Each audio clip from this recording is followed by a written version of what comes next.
ሞቅ ያደረግ ነው የምናቀርብላችሁ እኛ አዲስ ወጥ አንሰራም አዲስ ድግስም አንደግስም በደንብ አርጎ ኮትና ሱሪውን ከረባቱን ካባውን ከለበሰ በኋላ እንደገና ጋቢ ልበስ አያስፈልግምና ጥያቄ መጥፎ አይደለም በብሉይ ኪዳን ክብሩን አይተናል በሐዲስ ኪዳን ደግሞ ፍቅሩን አይተናል ፍቅሩ ምን አይነት ነው ቅድም እንደነገርኳችሁ ኢየሱስ ክርስቶስ እግዚአብሔር ነው ፈጣሪ ነው ሰጭና ነሽ ነው አጽዳቂም ነው ኮናኝም ነው ይገላል ይፈጥራል ይሰጣል ይነሳል ተጫጨት ያለባቸው በምንድን በቤተክርስቲያናችን በሶስት ነገር እንደሚታጭ ነገር አለ ኦርቶዶክሳዊ ለምን ተጫጨት አለባቸው እና መስፈርት አናወጣም መጠየቅ የለብንም ብሎ የሚያስባሉ የቅዱሳት ስዕላትን ደግሞ ጥቅማቸውን ከዛ ኋላ ደግሞ ክብራቸውን አያያዝ ክብራቸውን በተመለከተ በእግዚአብሔር አራያ በእግዚአብሔር አምሳል የተፈጠረ ሰው የእግዚአብሔር ስዕል ነው የሥላሴ ስዕል ነው ስዕላትን በሉ እናከብራለን እንጂ አናመልካቸው እንኳን ስዕላትን ታቦት አናመልክም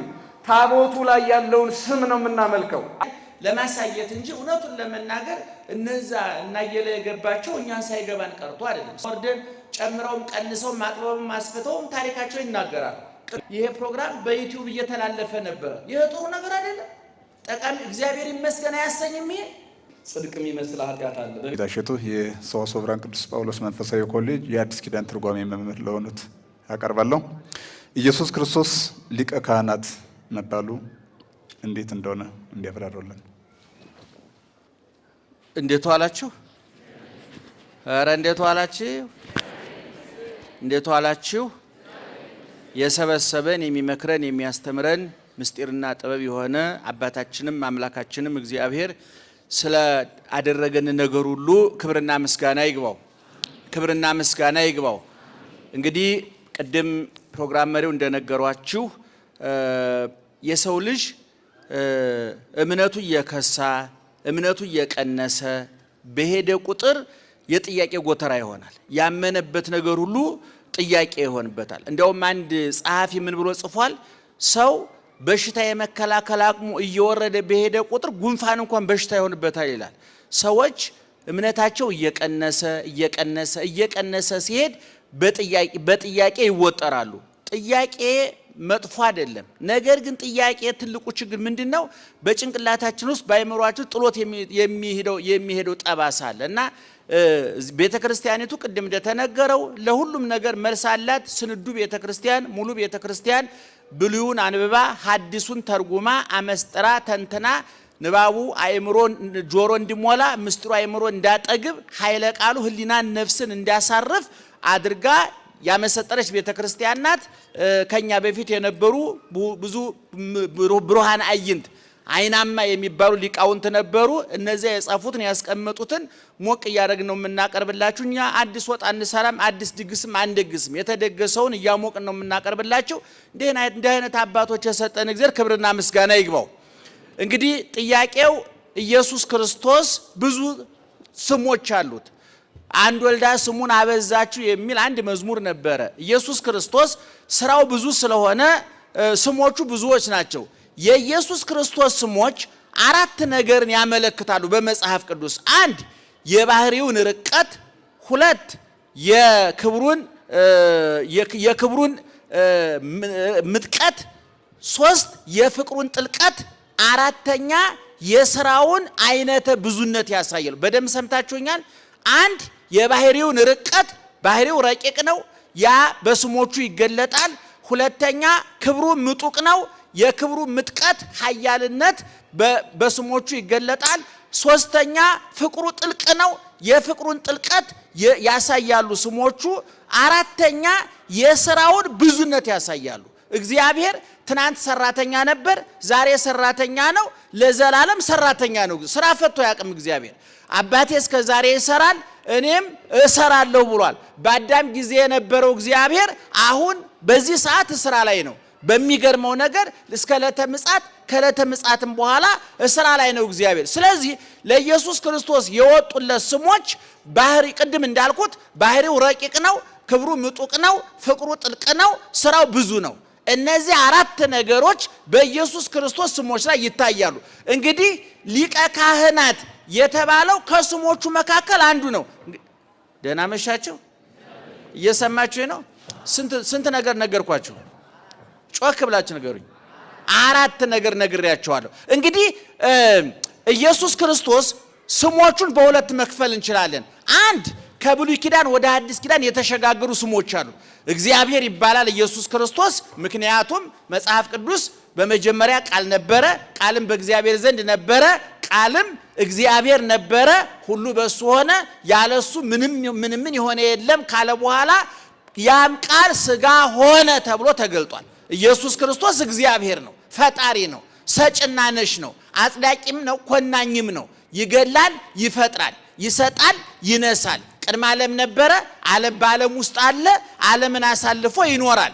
ይሄ መጨረሻና መጀመሪያ ርዕስ ወማይለት አልፋ ወኦ አልፋና ኦሜጋ የሚባል አምላክ ማለት የጌቶች ጌታ የነገስታት ንጉስ የሚባል በብሉይ ኪዳን ሰማይ ዙፋኑ ምድሩ የእግሩ መረገጫ የሆነችለት በአዲስ ኪዳን በድንግል ማርያም እቅፍ ያየነው በበረት ተጥሎ ያየነው በጨርቅ ተጠቅሎ ያየነው ሲሰደድ ያየነው ሲራብ ሲጠማ ያየነው በዮርዳኖስ ሲጠመቅ ያየነው ቅድም መምህር ሄኖክ እንደነገረን መስቀል ላይ ያ ሁሉ የመከራ ውርጅብኝ ሲወርድበት ያየነው ኢየሱስ ክርስቶስ ቅድመ ዓለም የነበረ ፈጣሪ ነው። ወደ አዲስ ኪዳን ስንመጣ ቅድም እንደነገርኳችሁ ረቂቁ እግዚአብሔር ሲገዝፎ አይተነዋል።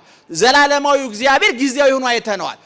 ሕያው እግዚአብሔር ሟች ሆኖ አይተነዋል። ሰማያዊው እግዚአብሔር ምድራዊ ሆኖ አይተነዋል። ኪሩቤል አይናቸውን ሞልተው መላእክት አይናቸውን ሞልተው ሊያዩት የማይችሉት እግዚአብሔር አይነ ስውራን አይተውታል። ለምጻሞቹ ዳሰውታል። ሙታን ተነስተው መስክረውለታል። ደም የሚፈሳት ሴት ልብሱን ነክተዋለች። በድሆች መካከል ተገኝቷል። 3 ማህበራዊ ጉዳዮች ሰርግ ቤት ተገኝቷል። በብሉይ ኪዳን ክብሩን አይተነዋል። በአዲስ ኪዳን ደግሞ ፍቅሩን አይተነዋል። ፍቅሩ ምን አይነት ነው? ቅድም እንደነገርኳችሁ ቁልቁል በመምጣት እንደኛ በመሆን ስጋ ለብሶ በእኛ መካከል በመመላለስ ስጋዬን የበላ ደሜን የጠጣ የዘላለም ሕይወት አለው ብሎ ያስተማረ፣ ለተራቡት የሚበላ ዳቦ፣ ለተጠሙት የሚጠጣ ውሃ፣ ለተራቆጡት የህሊናን እርቃን የሚሸፍን ዘላለማዊ ልብሱን አይተነዋል። ስለዚህ በአዲስ ኪዳን ቅድም እንደተናገርኩት ሐዋርያ ተብሏል፣ ነቢይ ተብሏል፣ መልአክ ተብሏል፣ ሰው ተብሏል። የ30 ዓመት ወጣት ሆኗል። የ40 ዓመት ህፃን ሆኗል። የ8 ቀጽ ሆኗል። የ12 ዓመት መካከለኛ ብላቴና ሆኗል። ይሄ እግዚአብሔር እኛ ባለፍንበት መንገድ ሁሉ ፍቅር አሳልፎታል። በ8 ቀኑ ቤተ ግዝረት ሲሄድ አይተነዋል። በ40 ቀኑ ቤተ መቅደስ ሲመጣ አይተነዋል። በ12 ዓመቱ ቤተ መቅደስ ሲሄድ አይተነዋል። በ30 ዓመቱ ሲጠመቅ አይተነዋል። በ33 ዓመቱ ደግሞ ተሰቅሎ ሲሞት አይተነዋል። እኛ ዘመን የማይቆጠርለት እግዚአብሔር ዘመን ተቆጠረለት። በጊዜ የማይወሰን እግዚአብሔር በጊዜ ተወሰነ። በቦታ የማይወሰን እግዚአብሔር በቦታ ተወሰነ። በሁኔታዎች ውስጥ የማያልፈው እግዚአብሔር በሁኔታዎች ውስጥ አለፈ። ተገረፈ፣ ተራበ፣ ተጠማ፣ አዘነ፣ ተደሰተ፣ ፈራ፣ ጾመ፣ ጸለየ፣ ሰገደ፣ ተኛ ተብሎ ለኛ የሚነገሩ ቃላት ተነግሮለታል። ማንን ስለሚወድ ነው? ምእመናን ጮክ ብላችሁ ንገሩኝ። ማንን ስለሚወድ ነው? እኛን ስለሚወድ እና አሁን ቅድም የተጠየቀው ጥያቄ ይህን የሚያሳይ ነው። ኢየሱስ ክርስቶስ በዕብራውያን ምዕራፍ 3 ቁጥር 1 ላይ ሐዋርያው ቅዱስ ጳውሎስ ሊቀ ካህናት ብሎታል። ሊቀ ካህናት ማለት የካህናት አለቃ ማለት ነው። ይህን ለመረዳት ብሉይ ኪዳን ማጥናት ያስፈልጋል፣ ማወቅ ያስፈልጋል። በብሉይ ኪዳን ሊቀ ካህናት የሚባል ነበረ። ምን ነበር አልኳችሁ? ሊቀ ካህናት የሚባል ነበረ። ያ ሊቀ ካህናት በሕዝቡና በእግዚአብሔር መካከል አገናኝ ነው። በደንብ ስሙ ይመናል። ይሄ ወደ ኢየሱስ ክርስቶስ ስናመጣው እንድትረዱ ነው የምንለው። በብሉይ ኪዳን ኢየሱስ ክርስቶስ ከመወለዱ በፊት በዘመነ ኦሪት ሊቀ ካህናቱ ምንድነው ስራው? በዕብራውያን 5 ከቁጥር 1 ጀምሮ ተጽፏል። መጽሐፍ ቅዱስ አለ እዚህ? የለም። ጠመንጃ ሳይዙ የዘመቱ ወታደሮች። እሺ ስልክ ላይ ያነቡልኝ። ዕብራውያን 5 ከቁጥር 1 ጀምሮ። ደህና መሻችሁ። እየወጣ ነው። እሺ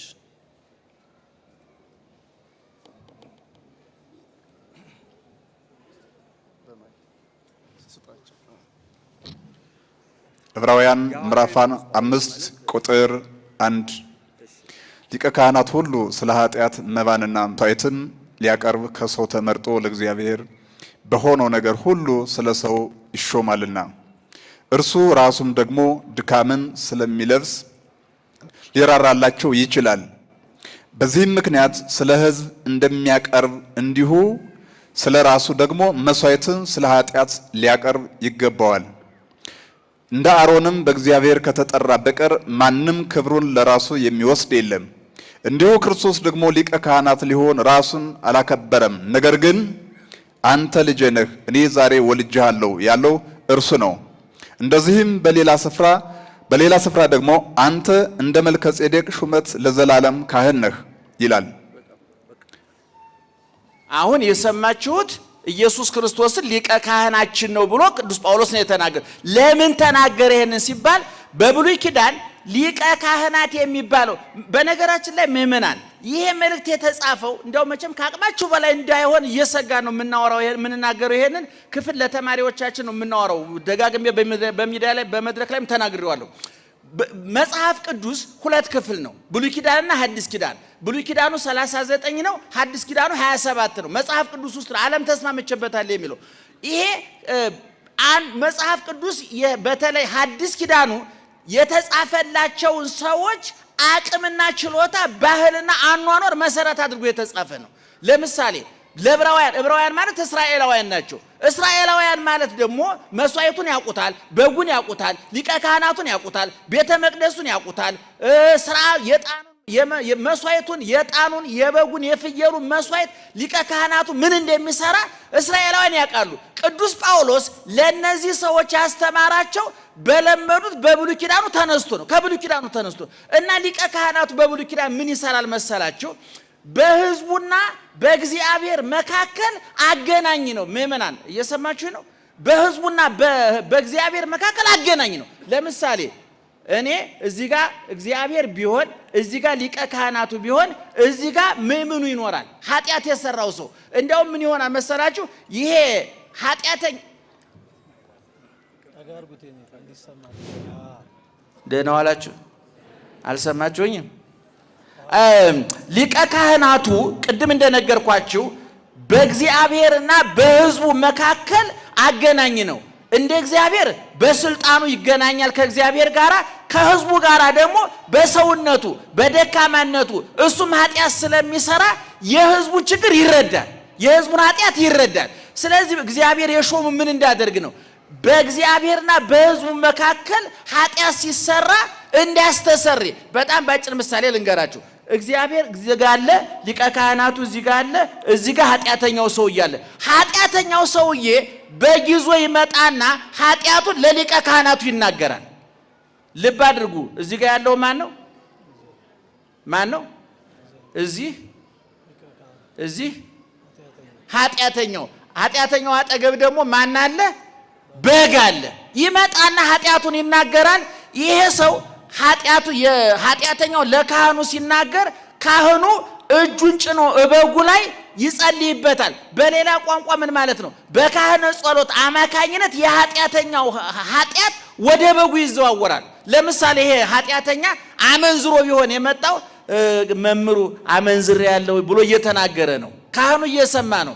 ልክ እጁን በጉ ላይ ጭኖ ሲጸልይ የኃጢአተኛው ኃጢአት በካህኑ ጸሎት አማካኝነት ወደ ማን ይዛወራል? ወደ በጉ ይዛወራል። በጉ አላመነዘረ። ሁለቱ ሰዎች ምን እያወሩ እንደሆነ ሁሉ የሚያውቀው ነገር የለም። ምናልባት ፊቱ ሳር እያየ ከሆነ ሳሩን ለመብላት እየታገለ ነው። ምን እየተከናወነ እንደሆነ አያውቅም። ምን ኃጢአት እንደተሰራ፣ ምን ወንጀል እንደተሰራ አያውቅም። ግን በካህኑ ጸሎት አማካኝነት የኃጢአተኛው ኃጢአት ማን ላይ ያደረ ብያችኋለሁ? በጉ ላይ። በጉ ይወሰድና ይታረዳል፣ ወይ ስጋው ይቃጠላል፣ ደሙ ይፈሳል። በዚህ አማካኝነት የኃጢአተኛው ኃጢአት በበጉ ደም አማካኝነት ይፈሳል። አሁን ልብ አድርጉ። ይሄን የሚያደርገው ማን ነው ብያችሁ? ሊቀ ካህናቱ ነው።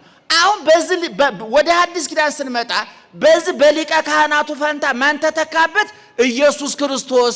በበጉ ፋንታ ማን ተተካ? ኢየሱስ ክርስቶስ። ራሱ ካህን ነው፣ ራሱ ሰዊ ነው፣ ራሱ መስዋዕት ነው ማለት ነው። አሁን በጉ ኃጢአት ሰርቷል። ቅድም እንደተነጋገር ነው። አመንዝሯል፣ ሰው ገድሏል፣ አምቷል፣ ሰርቋል፣ አልገደለም። ነገር ግን የኃጢአተኛውን ኃጢአት ተሰቀለ። ለዚህ ነው ኢየሱስ ክርስቶስ በዮሐንስ ወንጌል ምዕራፍ 1 ቁጥር 29 ላይ ምን ይላል?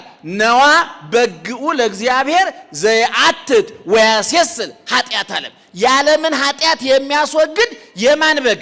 የእግዚአብሔር በግ።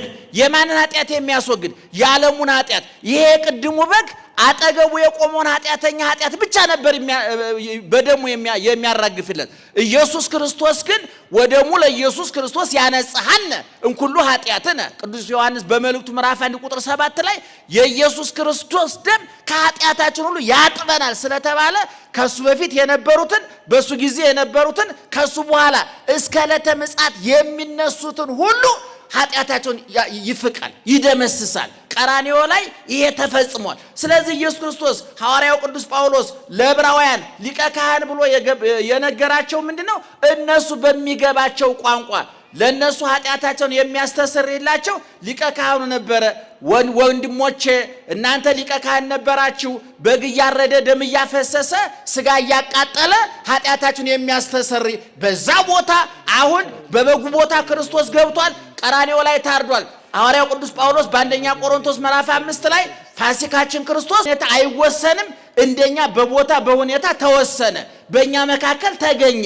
ቅድም እንደተናገርኩት በናዝሬት በቤተልሔም ተወለደ፣ በናዝሬት አደገ፣ በዮርዳኖስ ተጠመቀ፣ በቀራንዮ ተሰቀለ፣ በጎልጎታ ተቀበረ፣ በቢታንያ አረገ ተብሎ በቦታ ተወስኖ ተነገረለት። ማንን ስለሚወድ? እኛን ስለሚወድ። ስለዚህ ኢየሱስ ክርስቶስ ሊቀ ካህን ነው ማለት ምን ማለት ነው? ኃጢአታችን ያስተሰርየልን፣ ከአባቱ ጋራ ከራሱ ጋራ ከመንፈስ ቅዱስ ጋራ ያስታረቀን፣ ድህነትን ያመጣልን ነው። በብሉይ ኪዳን በጉ ለብቻ ነው፣ ሊቀ ካህናቱ ለብቻ ነው። በሐዲስ ኪዳን ግን ሊቀ ካህናችን ክርስቶስ ነው። እንደገና በጉ ተሰዊ በግ ደግሞ ማን ነው?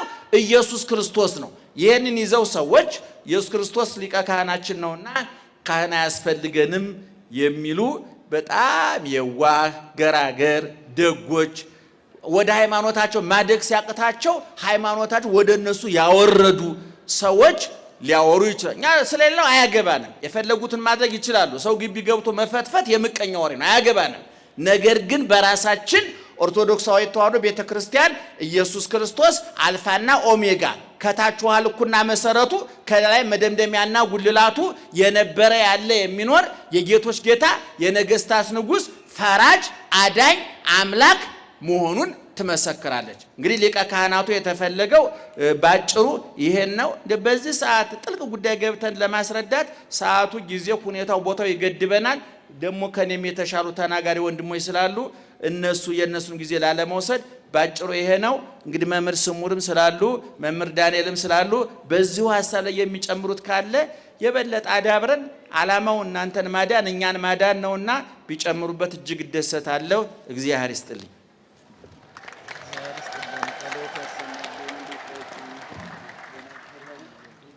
የኔታን እጅግ አድርገን እናመሰግናለን። የሰጡት ማብራሪያ እውነት ለመናገር ምንም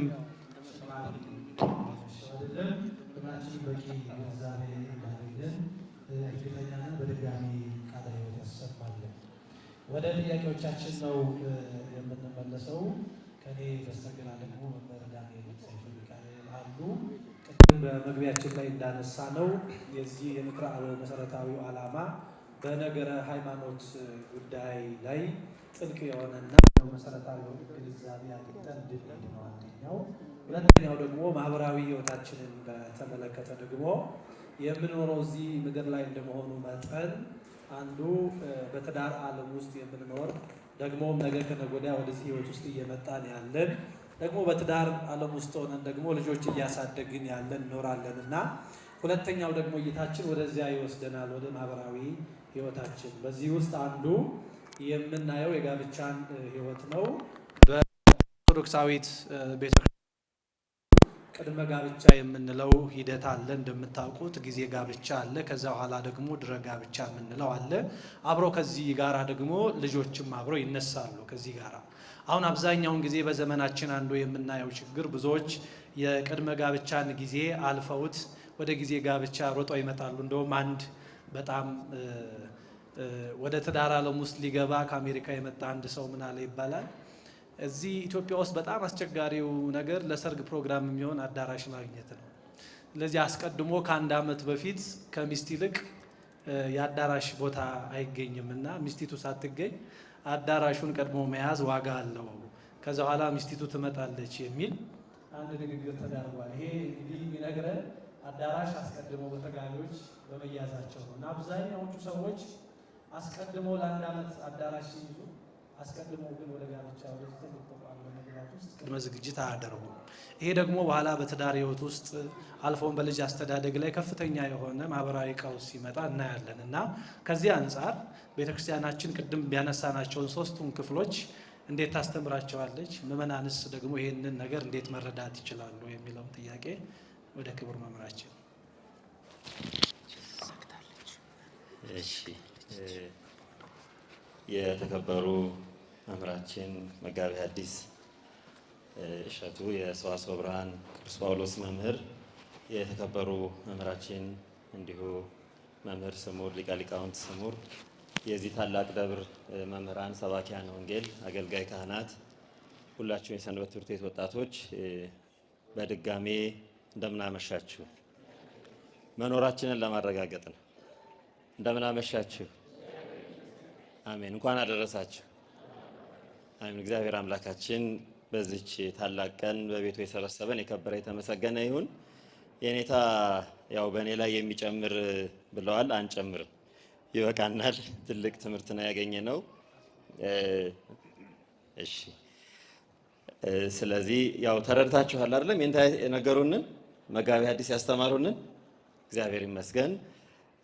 ይሄኛው ጥያቄ ሁለት ጥያቄ ነው፣ ግን በጣም ብዙ ጊዜ የሚያስፈልገው የሚኖር የህይወትም ጥያቄ ስለሆነ አንደኛው ቅድመ ጋብቻን የተመለከተ ነው። ብለው አልቋል። በሰላም ቤቴ ልግባበት።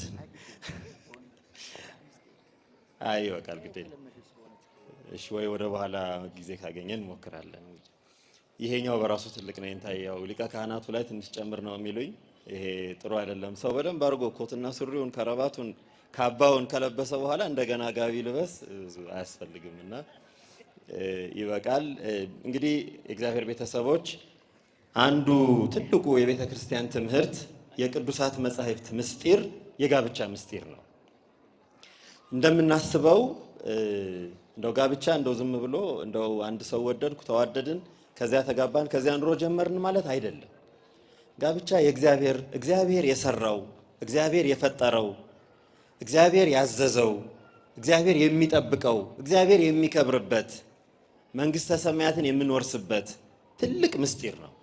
ቅዱስ ጳውሎስ ምስጢር፣ ይህ ምስጢር ድንቅ ነው። መምህራን እንደሚሉት ምስጢርም ድንቅም አንድ ናቸው። ምስጢሪዮን ነው ግሪኮ የወሰደውና በግዕዝ አንድ ላይ ተርጉመውት ነው አማርኛው ሲወስድ ምስጢርንም ድንቅንም አንድ ላይ የደረቡት ደጊም ነው የሆረ ወጌሰ እንደሚለው ነውና ይሄ ድንቅ ነው። ይሄ ነገር ጋብቻ በጣም ረቂቅ ነው። ስለዚህ ዝግጅት ያስፈልገዋል። ምን ማለት ነው ቅድመ ጋብቻ? ቀሲስ ዮናስም ሲነግሩን ቅድመ ጋብቻ፣ በጋብቻ ጊዜ ደግሞ ጊዜ ጋብቻ፣ እንደገና ድህረ ጋብቻ፣ እነዚህ የተለያዩ ነገሮች ናቸው። አሁን ትልቅ ካቴድራል እዚህ ትልቅ ህንፃ እየሰራን ነው አይደለም? ቡልቡላ መድኃኔዓለም። አሁን ያለንበት ደረጃ ቤተ መቅደሱ የሚታነጽበት ለቤተ ክርስቲያን አገልግሎት ለመዋል የሚሄድበት ሂደት ነው። አሁን ያለው ድንጋይ የምትሰበስቡት፣ ሲሚንቶ የሚገዛው፣ ብረት የሚገዛው፣ አሸዋ፣ እንደገና ጠጠር፣ እንደገና ደግሞ ያው ይሄ ሁሉ የበር የምን ጉዳይ ቤተ መቅደሱ ቤተ መቅደስ ከመሆኑ በፊት እግዚአብሔር የሚመለክበት ቅዱስ ሥጋው ክቡር ደሙ የሚፈተትበት ምስጢረ መለኮት ለምእመናን የሚነገርበት ሀብተ መንፈስ ቅዱስ የሚታደልበት ንስሐ፣ ቄደር፣ እነዚህ ሁሉ የሚደረግበት ከመሆኑ በፊት የሚደረገው ማለት ነው። ይሄ ቤተ መቅደሱ ከመባረኩ በፊት ያለው ነው። ከዚያ በሊቀ ጳጳሱ ወይም በቆሞሱ ተባርኮ የሚቀደስበት ሲሆን ደግሞ ያን ጊዜ ያ ቡራኬው ያ ስርዓቱ እንደ ጊዜ ጋብቻ ማለት ነው። ከዚያ በኋላ ደግሞ አገልግሎት ስንፈጽምበት እንዲህ ተሰብስበን ስንማርበት ስንቆርብበት ያ ደግሞ ድህረ ጋብቻ እንደምንለው ማለት ነው። ቤተ ክርስቲያን መስራት፣ ህንፃ ቤተ ክርስቲያን መስራትና ትዳር ማቋቋም አንድ ናቸው። እግዚአብሔርን ለማምለክ ነው። በውስጡ የሚሰራው ስራ ነው የሚለያቸው። ጋብቻ በራሷ ምን ትባላለች? ትንሿ ቤተ ክርስቲያን ይባላል። ትንሿ ቤተ ክርስቲያን ቅዱስ ዮሐንስ አፈወርቅ ሚክሮ ቸርች ትንሿ እግዚአብሔር የሚከብርባት ማለት ነው። ያንንም የቅዱስ ጳውሎስን መልእክት በቤትህ ላለች ቤተ ክርስቲያን ያለውን ወስዶ ነው እንግዲህ ይሄን ያለው ማለት ነው። ስለዚህ ጋብቻ ውስጥ ለመግባት ዝግጅት ያስፈልጋል። የተለመዱት በደንብ አድርጋችሁ መምህራንን አባትና እናትን ሁሉ ሳይቀር ከኛ በፊት በትዳር ትልቅ ጸጋን በረከትን ያገኙ ሰዎችን ሁሉ ሳይቀር የምንጠይቃቸው እነዚህን ዝግጅቶች ነው።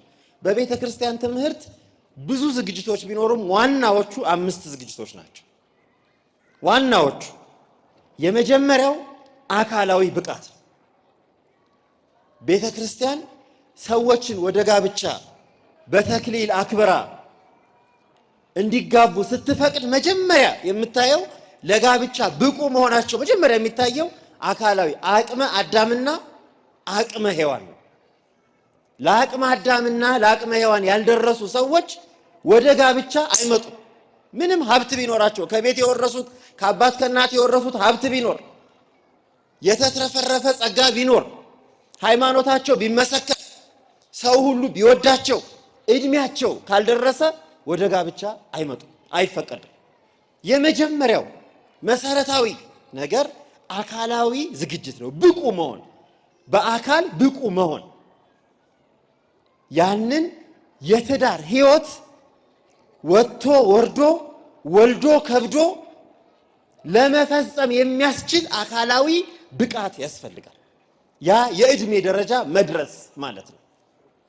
ይሄ አንዱ የቅድመ ሰው ለነገሩ ለዚያ ደረጃ ካልደረሰ ሰው ጋብቻ የሚባለው ነገር ራሱ አይገባው።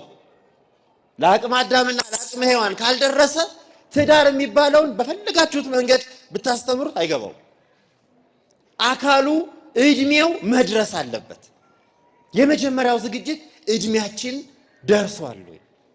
ያለ እድሜያችን ሌላው ይቅርና ምን እንደሚደረግ ልንገራችሁ። በምዕራባውያኑ ዘንድ ከ18 ዓመት በታች ያሉ ልጆች የማያዩዋቸው ፊልሞች አሉ።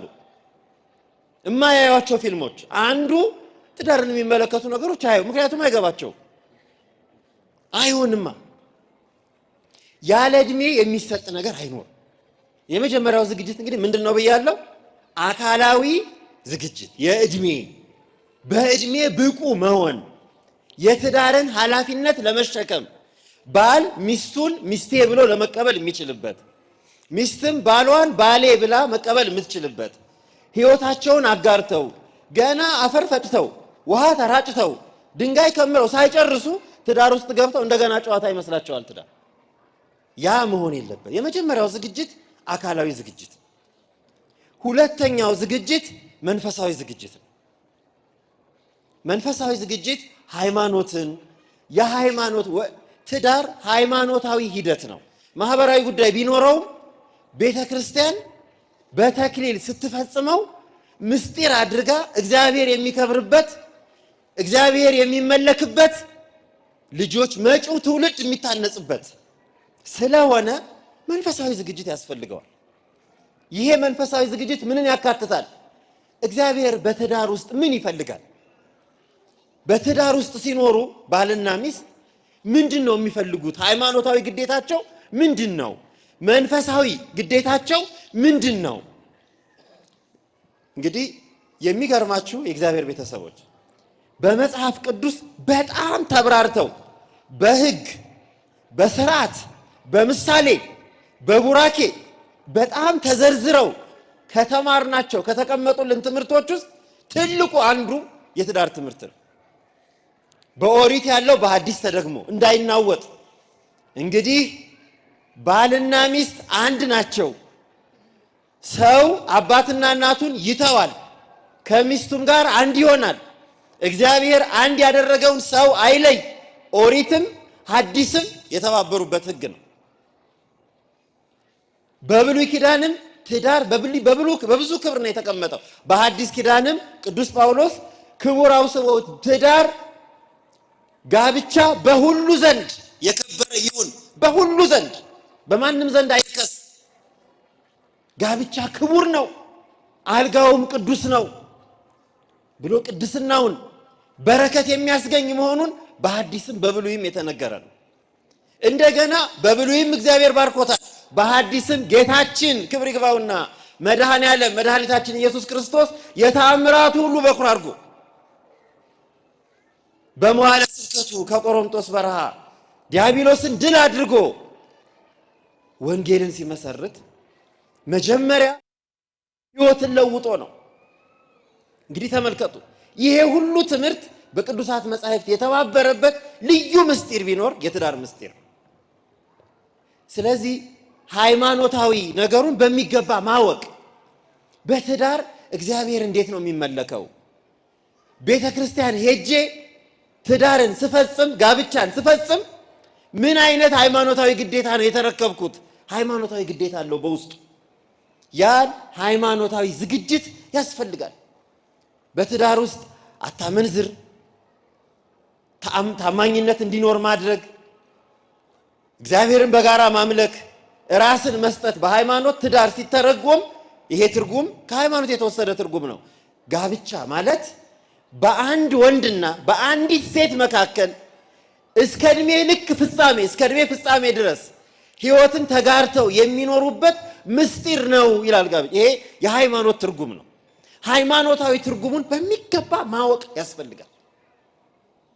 በትዳር ውስጥ ስንኖር ሃይማኖታዊ ግዴታ ነው እየፈጸምን የምንኖረው። ስንቻቻል፣ ስንግባባ፣ ስንዋደድ እግዚአብሔርንም እያስደሰትን ነው። ሰውን ብቻ አይደለም እያስደሰትን ያለ ነው። የራሳችንን ሕይወት ብቻ አይደለም እየጠበቅን ያለ ነው። እግዚአብሔርንም እያመለክን ነው። በትዳር ውስጥ ያለች ፍቅር የእግዚአብሔር ፍቅር ናት። ያ እንደውም ቅዱስ ዮሐንስ አፈወርቅ መስዋዕትነት ሁሉ ይለዋል። መስዋዕትነት ነው። ራስን አሳልፎ ለሰው መስጠት ነው። ትልቅ ሰማዕትነት ነው ትዳር፣ ጋብቻ። ይሄንን ሃይማኖታዊ ግዴታ አስቀድሞ ማወቅ ያስፈልጋል። ምክንያቱም በሃይማኖት በእግዚአብሔር ፊት በመንበሩ ፊት ቆሞ መሐላ ገብቶ የተፈጸመ ጋብቻ አይፈርስም። ትዳርን ማፍረስ ቤተ ክርስቲያን እንደማፍረስ ነው። ያለ ዝሙት ምክንያት ማንም ትዳሩን እንዳያፈርስ በአዲስ ኪዳን ተደንግጓል። ይሄንን ግዴታ ማወቅ ያስፈልጋል። ሃይማኖታዊ ግዴታ። ትዳር የሚፈርስ ቤት አይደለም፣ እግዚአብሔር የሚከብርበት ቤት። እግዚአብሔር የመሰረተው ለአንድ አዳም አንድ ሔዋንን ሰጥቶ በእግዚአብሔር ዓይን በሃይማኖት ውስጥ ማለት ነው፣ በመንፈሳዊ ዝግጅት ውስጥ ባልና ሚስት የሚታዩት እንደ ሁለት ሰው አይደሉም፣ አንድ ሰው ናቸው። ሁለቱ ሁለት አይደሉም ብሏል እግዚአብሔር፣ አንድ ናቸው። እግዚአብሔር አንድ ያደረገውንም ሰው አይለይ። ይሄ ሃይማኖታዊ ምስጢር ነው። ይሄንን ማወቅ ያስፈልጋቸዋል። ወጣቶች ወደ ትዳር ሲገቡ የሚያገቡት ወንድ ወይም የሚያገባት ሴት ለዘላለም እስከ ዕድሜ ፍጻሜው ድረስ ከእርሱ ጋር የምትኖር ዘላለማዊ ጥምረት መሆኑን በሃይማኖት ምስጢር ማወቅ አለባቸው። አይ በቃ ግድ የለም ሞክረዋለሁ፣ ከሆነኝ ይሆነኛል፣ ካልሆነኝ ደግሞ እፈታዋለሁ፣ ካልሆነች እፈታታለሁ ተብሎ የሚገባበት አይደለም። ይሄ ሃይማኖታዊ ነገር በሚገባ መታወቅ አለበት። ከዚያ ደግሞ በዚህ ውስጥ ይሄ የጸና ትዳር የክህነት መሰረት ነው። ቀሳውስት እንደ ወንድማችን እንደ ቀሲስ ዮናስ በትዳራቸው መሰረት ነው ቅስናን ያገኙት። አያችሁ፣ ትዳር የቀጣዩ ምስጢርም መሰረት ነው። ክህነትን ለማግኘት አንዱ መሰረት ነው። እግዚአብሔርን ለማገልገል አንዱ መሰረት ነው። በድንግልና በምንኩስና የሚሰጠው እንደተጠበቀ ሆኖ ማለት ነው። ይሄ ሁለተኛው መንፈሳዊ ሃይማኖታዊ ዝግጅት የምንለው። ሶስተኛው ደግሞ የስነ ልቦና ዝግጅት ነው። ሶስተኛው የስነ ልቦና ዝግጅት ነው። ሰዎች ትዳር ውስጥ ሲገቡ ቀልድ አይደለም እየገቡ ያሉበት ህይወት። የትዳር ህይወት የሰማዕትነት ህይወት ነው ብለናል። ተቆጥቶኛልና ትቼው እሄዳለሁ፣ አኩርፋኛለችና ትቻት እሄዳለሁ የሚባል አይደለም። ጽኑ አእምሮን ይፈልጋል። ስህተትን መቀበል፣ ይቅርታ ማድረግን፣ ይቅርታ መጠየቅን፣ መከባበርን፣ መዋደድን፣ ያንዱ ሸክም መሸከምን ብዙ የስነ ልቦና ዝግጅት ይፈልጋል። ወደዚያ ሲገባ ሰው ልንሸከም፣ ሰው ልንጠቀም አይደለም። መጠቀምን ብቻ ፈልጎ አይደለም ሰው ትዳር መግባት ያለበት፣ ሰውም ሊጠቅምም የሰውን ቁስሉን ሊሸከም ድካሙን ሊሸከም አዳም ከእንቅልፉ ሲነቃ ሔዋንን አገኘ። ከዚያ በኋላ ሲያያት አንድ ነገር ተናገረ። ይቺ አለ ከስጋዬ ስጋ ከአጥንቴ አጥንት ስለሆነች ሴት ትባል አለ። ምን ማለት ይመስላችኋል? ከስጋዬ ስጋ ከአጥንቴ አጥንት ማለት አስባችሁ ታውቃላችሁ? እንደኔ አይነት ስጋ ያላት እንደኔ አይነት አጥንት ያላት ብቻ ማለት አይደለም። በዕብራውያን ልምድ በሂብሩ በዚህ በዕብራውያን ቋንቋ ስጋ ማለት ደካማ ነው። አጥንት ማለት ደግሞ ጠንካራ ነው። የስጋዬ ስጋ የአጥንቴ አጥንት ናት ሲል እንደኔ ደካማ እንደኔም ጠንካራ ናት። ድካሜም ድካሟ ነው፣ ጥንካሬም ጥንካሬዋ ነው ማለት ነው። የባህሪ አንድነቱን የተፈጠረበትን ስነ ፍጥረት አንድነት መግለጫ ልዩነት የለም በስነ ፍጥረት ማለት ነው።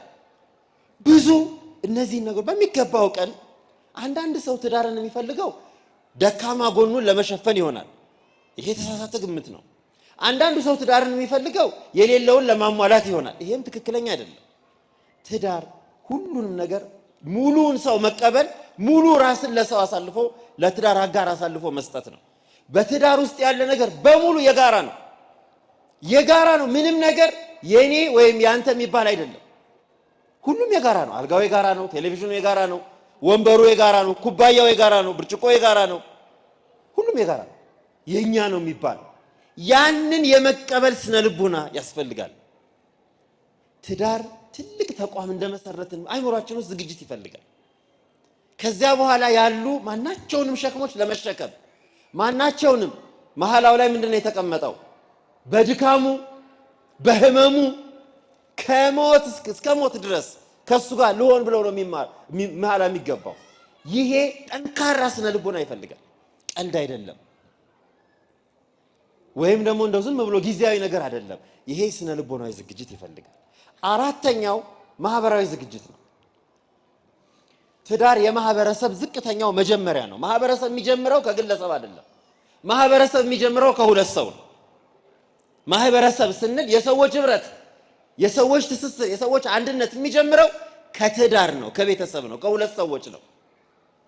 ስለዚህ ባለትዳሮች የማህበረሰብ አካል ከግለኝነት ወጥተው ማህበራዊ ሰዎች እየሆኑ መሆኑን ማሰብ ያለብን። በአሜሪካን ህግ ያላገባ ሰው ፕሬዝዳንት አይሆንም፣ አይቻልም። ማህበራዊ ሰው መሆን አለበት። አይምሮው ከግለሰብ የወጣ ከእኔ ብቻነት የወጣ ማህበራዊ ፍጡር መሆን ማህበራዊ እሳቤ ያለው ሰው መሆን አለበት። ያንን ማህበራዊ ጉዳይ እንግዲህ ትዳር ሲመጣ ለቅሶ ቤት ሄዶ የማያውቀው ለቅሶ ይመጣል፣ ማህበር ይገባል፣ ሰበካ ጉባኤ ይመዘገባል፣ ንስሐ አባት ይያዛል። የማህበረሰብ አካል መሆን ያ ዝግጅት ያስፈልጋል። የመጨረሻው ብዙ ጊዜ አንዳንዴ እንደ ኃጢአት ሊቆጥሩት ይችላሉ አንዳንድ ሰዎች። አንዳንዴም ስለዚህ ሲነገር ስህተት ሊመስል ይችላል። ትዳር አንዳንድ ጊዜ የመዋለ ንዋይ የኢኮኖሚ ዝግጅትም ይፈልጋል። ባለትዳሮች የሚኖሩት አየር ላይ አይደለም። ይከራዩም ይስሩም ቤት ያስፈልጋል። መኖሪያ ትዳርን የሚመሰሩ አብረው የሚኖሩበት የጋራ ህይወታቸውን የሚኖሩበት አካባቢ ቦታ፣ ትዳራቸውን የሚያቆዩበት ስራ፣ ለፍቶ ጥሮ ግሮ በእግዚአብሔር ቡራኬ ለመኖር የሚያስችል ሁኔታን መፍጠርም ዝግጅትን ይፈልጋል። እነዚህ ዝግጅቶች አሁን በጣም ከጊዜው ጥበት አንጻር በዝርዝር ምን ማለት እንደሆኑ አልገባሁበትም። ዋና ዋናዎቹን ያነሳል። በአንድ ምሳሌ ግን ትምህርቱን ልቋጭ። ቤታችሁ ስትሄዱ ስልካችሁ ላይ መጽሐፍ ቅዱስ ካላችሁ ጥሩ፣ ቤታችሁ መጽሐፍ ከሌላችሁ በማንኛውም መንገድ ቅዱስ መጽሐፍን ይዛችሁ አንዲት ምዕራፍ ሙሉን እንድታነቡ ፈልጋለሁ። ኦሪት ዘፍጥረት ምዕራፍ 24። ኦሪት ዘፍጥረት ስንት አልኳችሁ? ኦሪት ዘፍጥረት ምዕራፍ 24 ምዕራፍ 24 እንድታነቡ። አብርሃም አረጀ ብሎ ይጀምራል። ሸመገለ፣ አብርሃም ደከመ። ስለ አብርሃምና ስለ ልጁ ይስሐቅ ነው ታሪኩ። ምን ማለት እንደሆነ አሁን የነገርኳችሁ ነገር ምን ማለት እንደሆነ በሚገባ ስለሚነግረን ነው። ሌላ ብዙ ምስጢርም ታገኛላችሁ። አብርሃም አረጀ፣ ባለሟሉን ጠራና እንግዲህ አንድ ነገር ላዝህ ነው፣ ልጄ በቅቷል፣ ለትዳር ደርሷል አለ ይስሐቅን። አያችሁ ምን ማለት ነው? ይስሐቅ ለአቅመ አዳም ደረሰ። ምኑን አየ ማለት ነው? አብርሃም አካላዊ ዝግጅቱ የሞላ የደረሰ መሆኑን አብርሃም አረጋገጠ። እስከሚያረጅ ድረስ ለምን ጠበቀ አብርሃም? ይስሐቅን ለመዳር አብርሃም እስኪያረጅ ድረስ ለምን ጠበቀ? የይስሐቅ ዕድሜ ምን እስኪሆን ድረስ?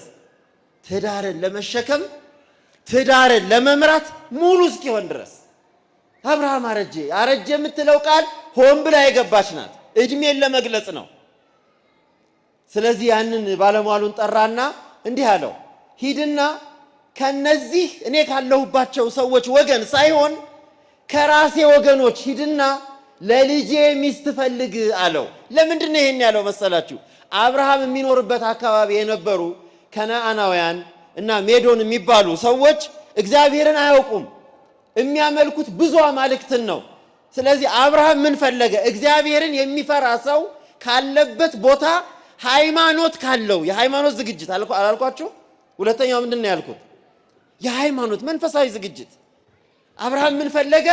እግዚአብሔርን የማታመልክ ልጅ የልጁ ሚስት እንድትሆን አልፈለገም። እግዚአብሔርን ከማያውቁ ሰዎች ለልጁ እጮኛ ማምጣት አልፈለገም። ማልልኝ አለው። ተመልከቱ፣ ከነሱ እንዳታመጣ ውበታቸው ቢያምርህ፣ ሰውነታቸው፣ ቁመናቸው ደስ ይብልህ፣ ለይስሐቅማ ለጌታዬ ለአብርሃም ልጅ የምትሆነው ይች ነች ብለህ ሃይማኖቷ ጠማማ የሆነ እግዚአብሔርን የማታውቅ ቤተሰብ ያላት አምጥተህ አምልኮቱን እግዚአብሔር የገባልኝን ቃል ኪዳን እንዳታበላሽ፣ ሄደህ ከራሴ ወገን ሩቅ አገር ሄዶ እግዚአብሔርን ከሚያውቅ ቤተሰብ ሚስት እንዲያመጣ። ይሄ መንፈሳዊ ሃይማኖታዊ ዝግጅት ያልኳችሁ። ያሎሌ በአብርሃም ጉልበት ስር ምሎ ለልጁ አባት እንግዲህ ያንተ ጸሎት ትርዳኝ ብሎ፣ አያችሁ፣ ጸሎትህ ትርዳኝ ብሎ ሩቅ አገር ሄደ። በታማኝነት ለይስሐቅ ሚስት ሊፈልግ፣ ለጌታው ልጅ ለአብርሃም ልጅ ሚስት ሊፈልግ ሩቅ አገር ሄደ። አንድ ከተማ ያ የተባለበት ቦታ ደረሰ። እግዚአብሔርን የሚያውቅ የአብርሃም ቤተሰብ ወዳለበት፣ የእምነት ቤተሰብ ወዳለበት እዚያ ሲደርስ አሁንም ዝም ብሎ መንገድ ላይ ቆሞ ደስ የሚሉ ሴቶችን አልፈለገም። ምን አረገ መሰላችሁ? የሄደው የት ነው? የውሃ ጉድጓድ ቦታ ሄደ። ውሃ፣ ሴቶች ልጆች ውሃ የሚቀዱበት ቦታ። የዚህ ምሳሌ በኋላ ነግራቸዋለሁ። ግን ዋናው ምንድን ነው? እዚያ ቦታ ላይ ቆመና ጸሎት አደረገ። አሁን መንፈሳዊን አልጨረስኩ። የአብርሃም ሎሌ የአብርሃም ባለሟል እግዚአብሔርን ጠየቀ። ምን ብሎ ተሳለ? መጠየቅ ብቻ አይደለም፣ ስለትንም ተሳለ። ጥብቅ ጸሎትን ጸለየ። እግዚአብሔር አምላኬ ሆይ፣ የጌታዬ አምላክ ሆይ፣ አንተ ከአባቴ ከጌታዬ ከአብርሃም ጋር እንዳለህ ከኔም ጋር ዛሬ ሁን። ለጌታዬ የምትሆነውን ልጅ ዛሬ ምረጥ አለ። መንፈሳዊ ዝግጅት ማለት ይሄ ነው። ትዳር። እሺ፣ አባታችን በመካከላችን ተገኝተዋል። አያችሁ፣ ዝም ብሎ በእኛ ይሄ ሩቅ መንሲ በሆነው አይን ተመልክተን አፍንጫዋ ቁመኗ እንደው ጡንቻው ወገቡ ብለን አይደለም። ጸሎት ይፈልጋል። ሃይማኖታዊ ዝግጅት ማለት ይሄ ነው። ይሄ ሰውዬ ገና ለሚመጣው ነገር ቁጭ ብሎ እዚያ ቦታውን መርጦ ጥሩ ቦታ መርጦ፣ እዩት፣ ሴቶች ልጆች የሚዘዋወሩበት አደባባይ ላይ አልሄደም። ዳንኪራ ወደሚመታበት ዳንስ ቤት አልሄደም። ውሃ ቦታ ላይ ሄደ። ለምን ውሃ ቦታ ላይ የሄደው? 3 ምክንያት አለው። አንደኛ፣ ውሃ ሊቀዱ የሚመጡ ሴቶች ለአቅመ ሔዋን የደረሱ ልጆች ናቸው። አለበለዚያ ትናንሽ ልጆች ውሃ ይቀዱ፣ ወገባቸው አይችልም። አያችሁ፣ እድሜንም እንዴት አድርጎ እንደመርጥ እንዳየ ማለት ነው። ሁለተኛ፣ ውሃ ሊቀዱ የሚመጡ ልጆች ለቤተሰባቸው የሚታዘዙ ልጆች ናቸው። ጥሩ ልጆች ናቸው። የሚያገለግሉ ልጆች ናቸው።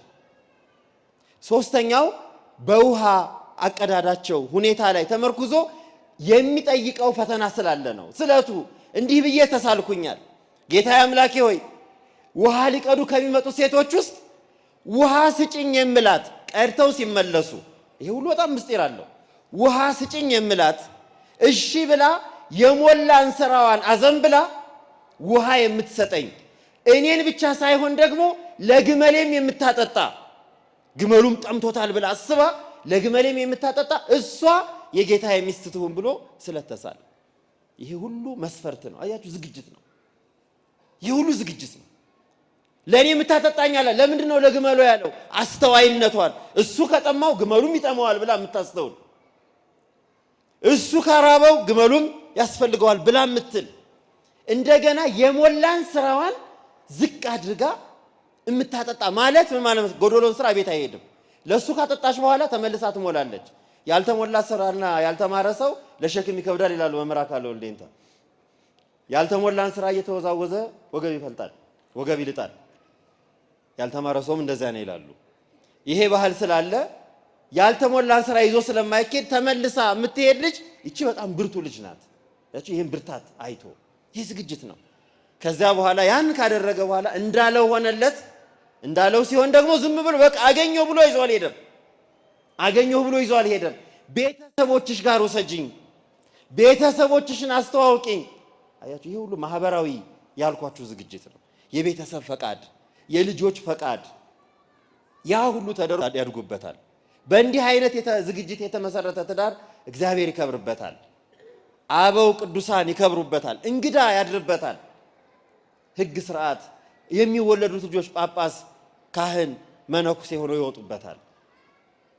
ይሄ ነው እንግዲህ። በጎደለ ደግሞ መምህራን ይሞሉበታል። አመሰግናለሁ።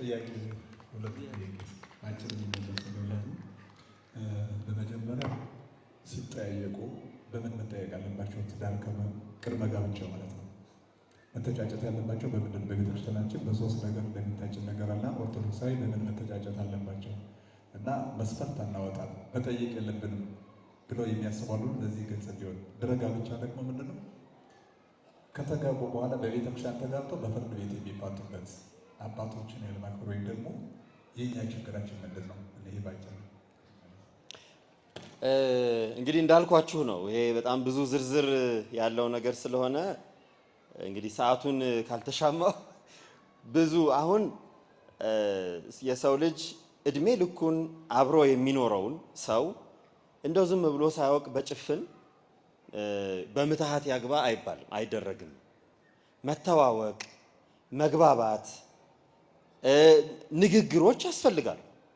ድሮ አንዳንድ ጊዜ እንደ ሃይማኖት የሚቆጥሩ ሰዎች አሉ። አሁን ይሄን ግን ሃይማኖት አይደለም። ቤተሰብ ብቻ ለብቻው ወስኖ ልጆችን የሚድርበት ጊዜ ነበር። ይሄ ሃይማኖት አይደለም። ያለ እድሜያቸውም ገና ሳይተዋወቁ ልጆቹ ልጅህን ለልጅ ተባብሎ እንደዚህም አይነት አለ። ይሄ ባህል ነው። ይሄ በየትኛውም ሀገር በተለያየ መንገድ የሚደረጉ ባህሎች ናቸው። ሃይማኖት የምትለው የመጀመሪያው እንዳልኳችሁ አካላዊ ነገር የተፈለገው በዚህ አሁን በነገርኳችሁ የኦሪት ዘፍጥረት ምዕራፍ 24 ሂደት ውስጥ ስታዩ ላባ ቤቱ ሄዶ ማን ነው የአብርሃም ባለሟል የርብቃ ቤተሰብ ጋር ሄዶ ቤተሰቡን ሲጠይቅ ቤተሰቡ ራሱ የሚለው አለ። የሚገርማችሁ ቤተሰቡ ምን ይላል? እሷ ትምጣና ትጠየቅ ይላል። እሷ ትምጣና ትጠየቅ፣ ፈቃዷ መሆኗ ይታወቅ ይላል። ይሄ መጽሐፍ ቅዱስ ነው። ይሄ እንግዲህ ምንድነው? ትዳር ያለ ሰዎቹ የእርስ በርስ ካህኑም ከማጋባቱ በፊት ፈቃዳቸው ሁለቱም ለመጋባት ፈቃዳቸው መሆኑን ያረጋግጥ ይላል ቀኖና። ፈቃደኛ መሆናቸው መረጋገጥ አለበት። አለበለዚያ ትዳር ውስጥ በኋላ ችግር ሲፈጠር እናቴ ጥላብኝ፣ አባቴ አምጥቶብኝ፣ ወንድሜ እንዲህ አድርጎኝ፣ ጓደኞቼ እንዲህ አድርጎኝ እየተባለ ምክንያት ይሆናል።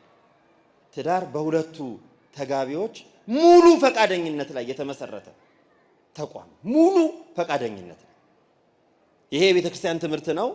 የአካላዊ ዝግጅት የምንለው ያንን ለመወሰን ብቃት እንዲኖራቸው፣ ያንን ለማድረግ ብቃት እንዲኖራቸው። ሌላው ከድህረ ጋብቻ ላይ ያለው እውነቱን ለመናገር ከጋብቻ በኋላ ፍቺ አይፈቀድም በቤተ ክርስቲያን። ቤተ ክርስቲያን ፍቺንም አታስተምርም። ቤተ ክርስቲያን የምታስተምረው በእግዚአብሔር ፊት ቃል ኪዳን ተገብቶ የተመሰረተ ትዳር ዘላለማዊ እንዲሆን ነው። ዘላለማዊ እንዲሆን ነው ማለት እስከ ሞት ድረስ አብረው ይኖራሉ። ከሞት በኋላ በክብሩ ይኖራሉ። ትዳር ክብር አለው። በትዳር የሚገኝ ክብር አለ። ያንን እንዲኖሩት ነው የሚፈለገው። ይሁን እንጂ ግን በቤተ ክርስቲያን ተጋብቶ በፍርድ ቤት መፋታት፣ እነዚህ ነገሮች የራሳቸው ብዙ ምክንያቶች አሏቸው። የሆኑበት ምክንያት አለ። አንደኛው የኛ ለማስተማር፣ ሁለተኛው አስቀድሞ በሚገባ ዝግጅት አለማድረግ፣ ብዙ ነገሮች ልንዘረዝር እንችላለን። የቤተ ክርስቲያን ድርሻ ግን ትልቁ ኃላፊነቷ የካህናት፣ የመምህራን፣ የመምህረ ንስሐ፣ የሰባኪያን ወንጌል፣ የሊቃውንት ድርሻ እንዳይፈርስ በተቻለ መጠን እየመከሩ ጉድለቱን እየሞሉ እየገሰጹ ትዳር ጸንቶ እንዲኖር ማድረግ። ይሄ ትልቁ ነገር ያለው በተቻለ መጠን። ምክንያቱም ሰዎች በመቆየት ብዙ መግባባት ያመጣል፣ ችግርም ይፈታል። ይሄ ብዙ ምስጢሮች አሉት በውስጡ። ለማንኛውም አግባብነት አለው ብላ ቤተክርስቲያን አታምንም። የቤተክርስቲያን ትምህርትም አይደለም፣ በቤተክርስቲያንም ተቀባይነት የለውም። ያለ ምክንያቶች፣ የታወቁ ምክንያቶች፣ ያለ ዝሙት ምክንያት ሚስቱን የሚፈታ ቢኖር ዘማዊ ያደርጋታል። የቤተክርስቲያኗ ትምህርት ነው። ስለዚህ ፍቺን አታበረታታምም፣ አትፈቅድም። የራሷ ምክንያት ስላላት ማለት ነው ቤተክርስቲያን።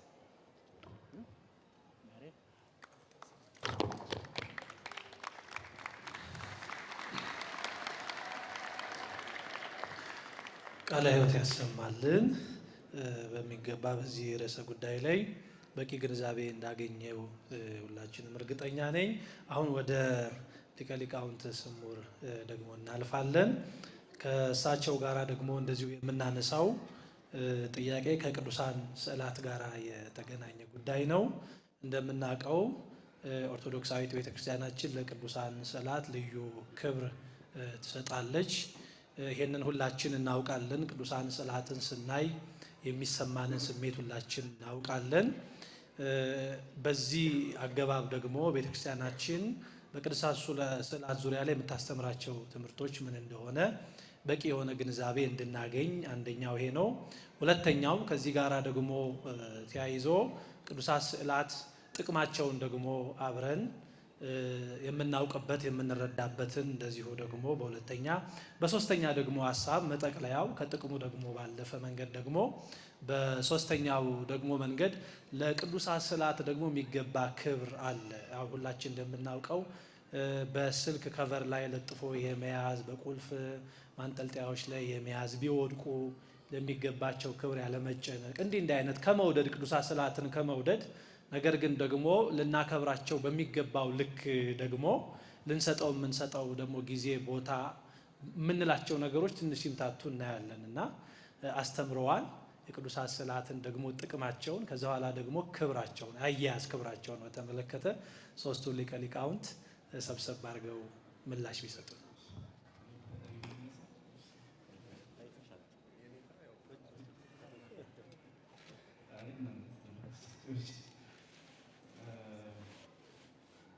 እኔ ቀጥታ ይቅርታ እንግዲህ ወደ ጥያቄው ግባ። ሰዓቱ የኔታ የሚጠይቁ ነበር መስያሉ።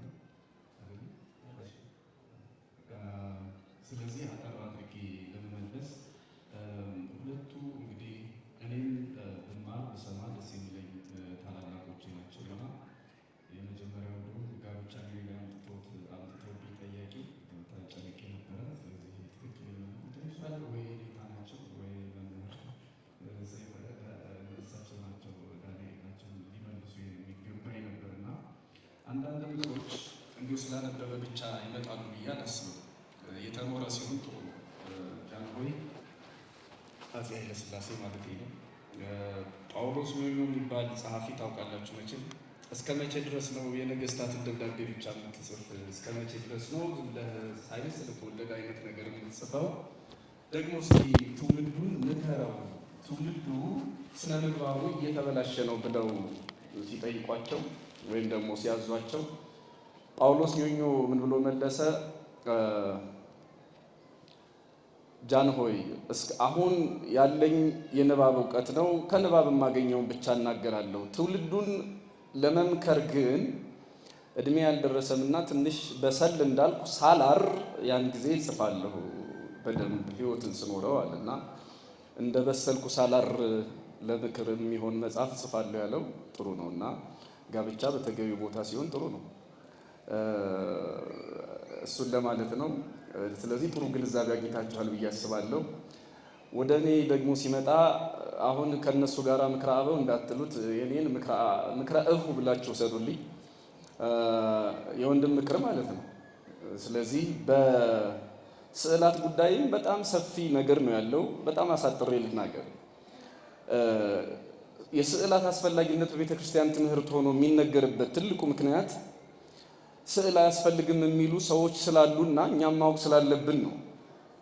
በተለይ ጥያቄ ሆኖ የሚመጣው ሌሎቹ ስዕል ሰው ሰራሽ እንደሆነ ስለሚናገሩ በተለይ ማህበራዊ ሚዲያ ላይ ብዙ ወጣቶች ተጽዕኖ ይደርሳል።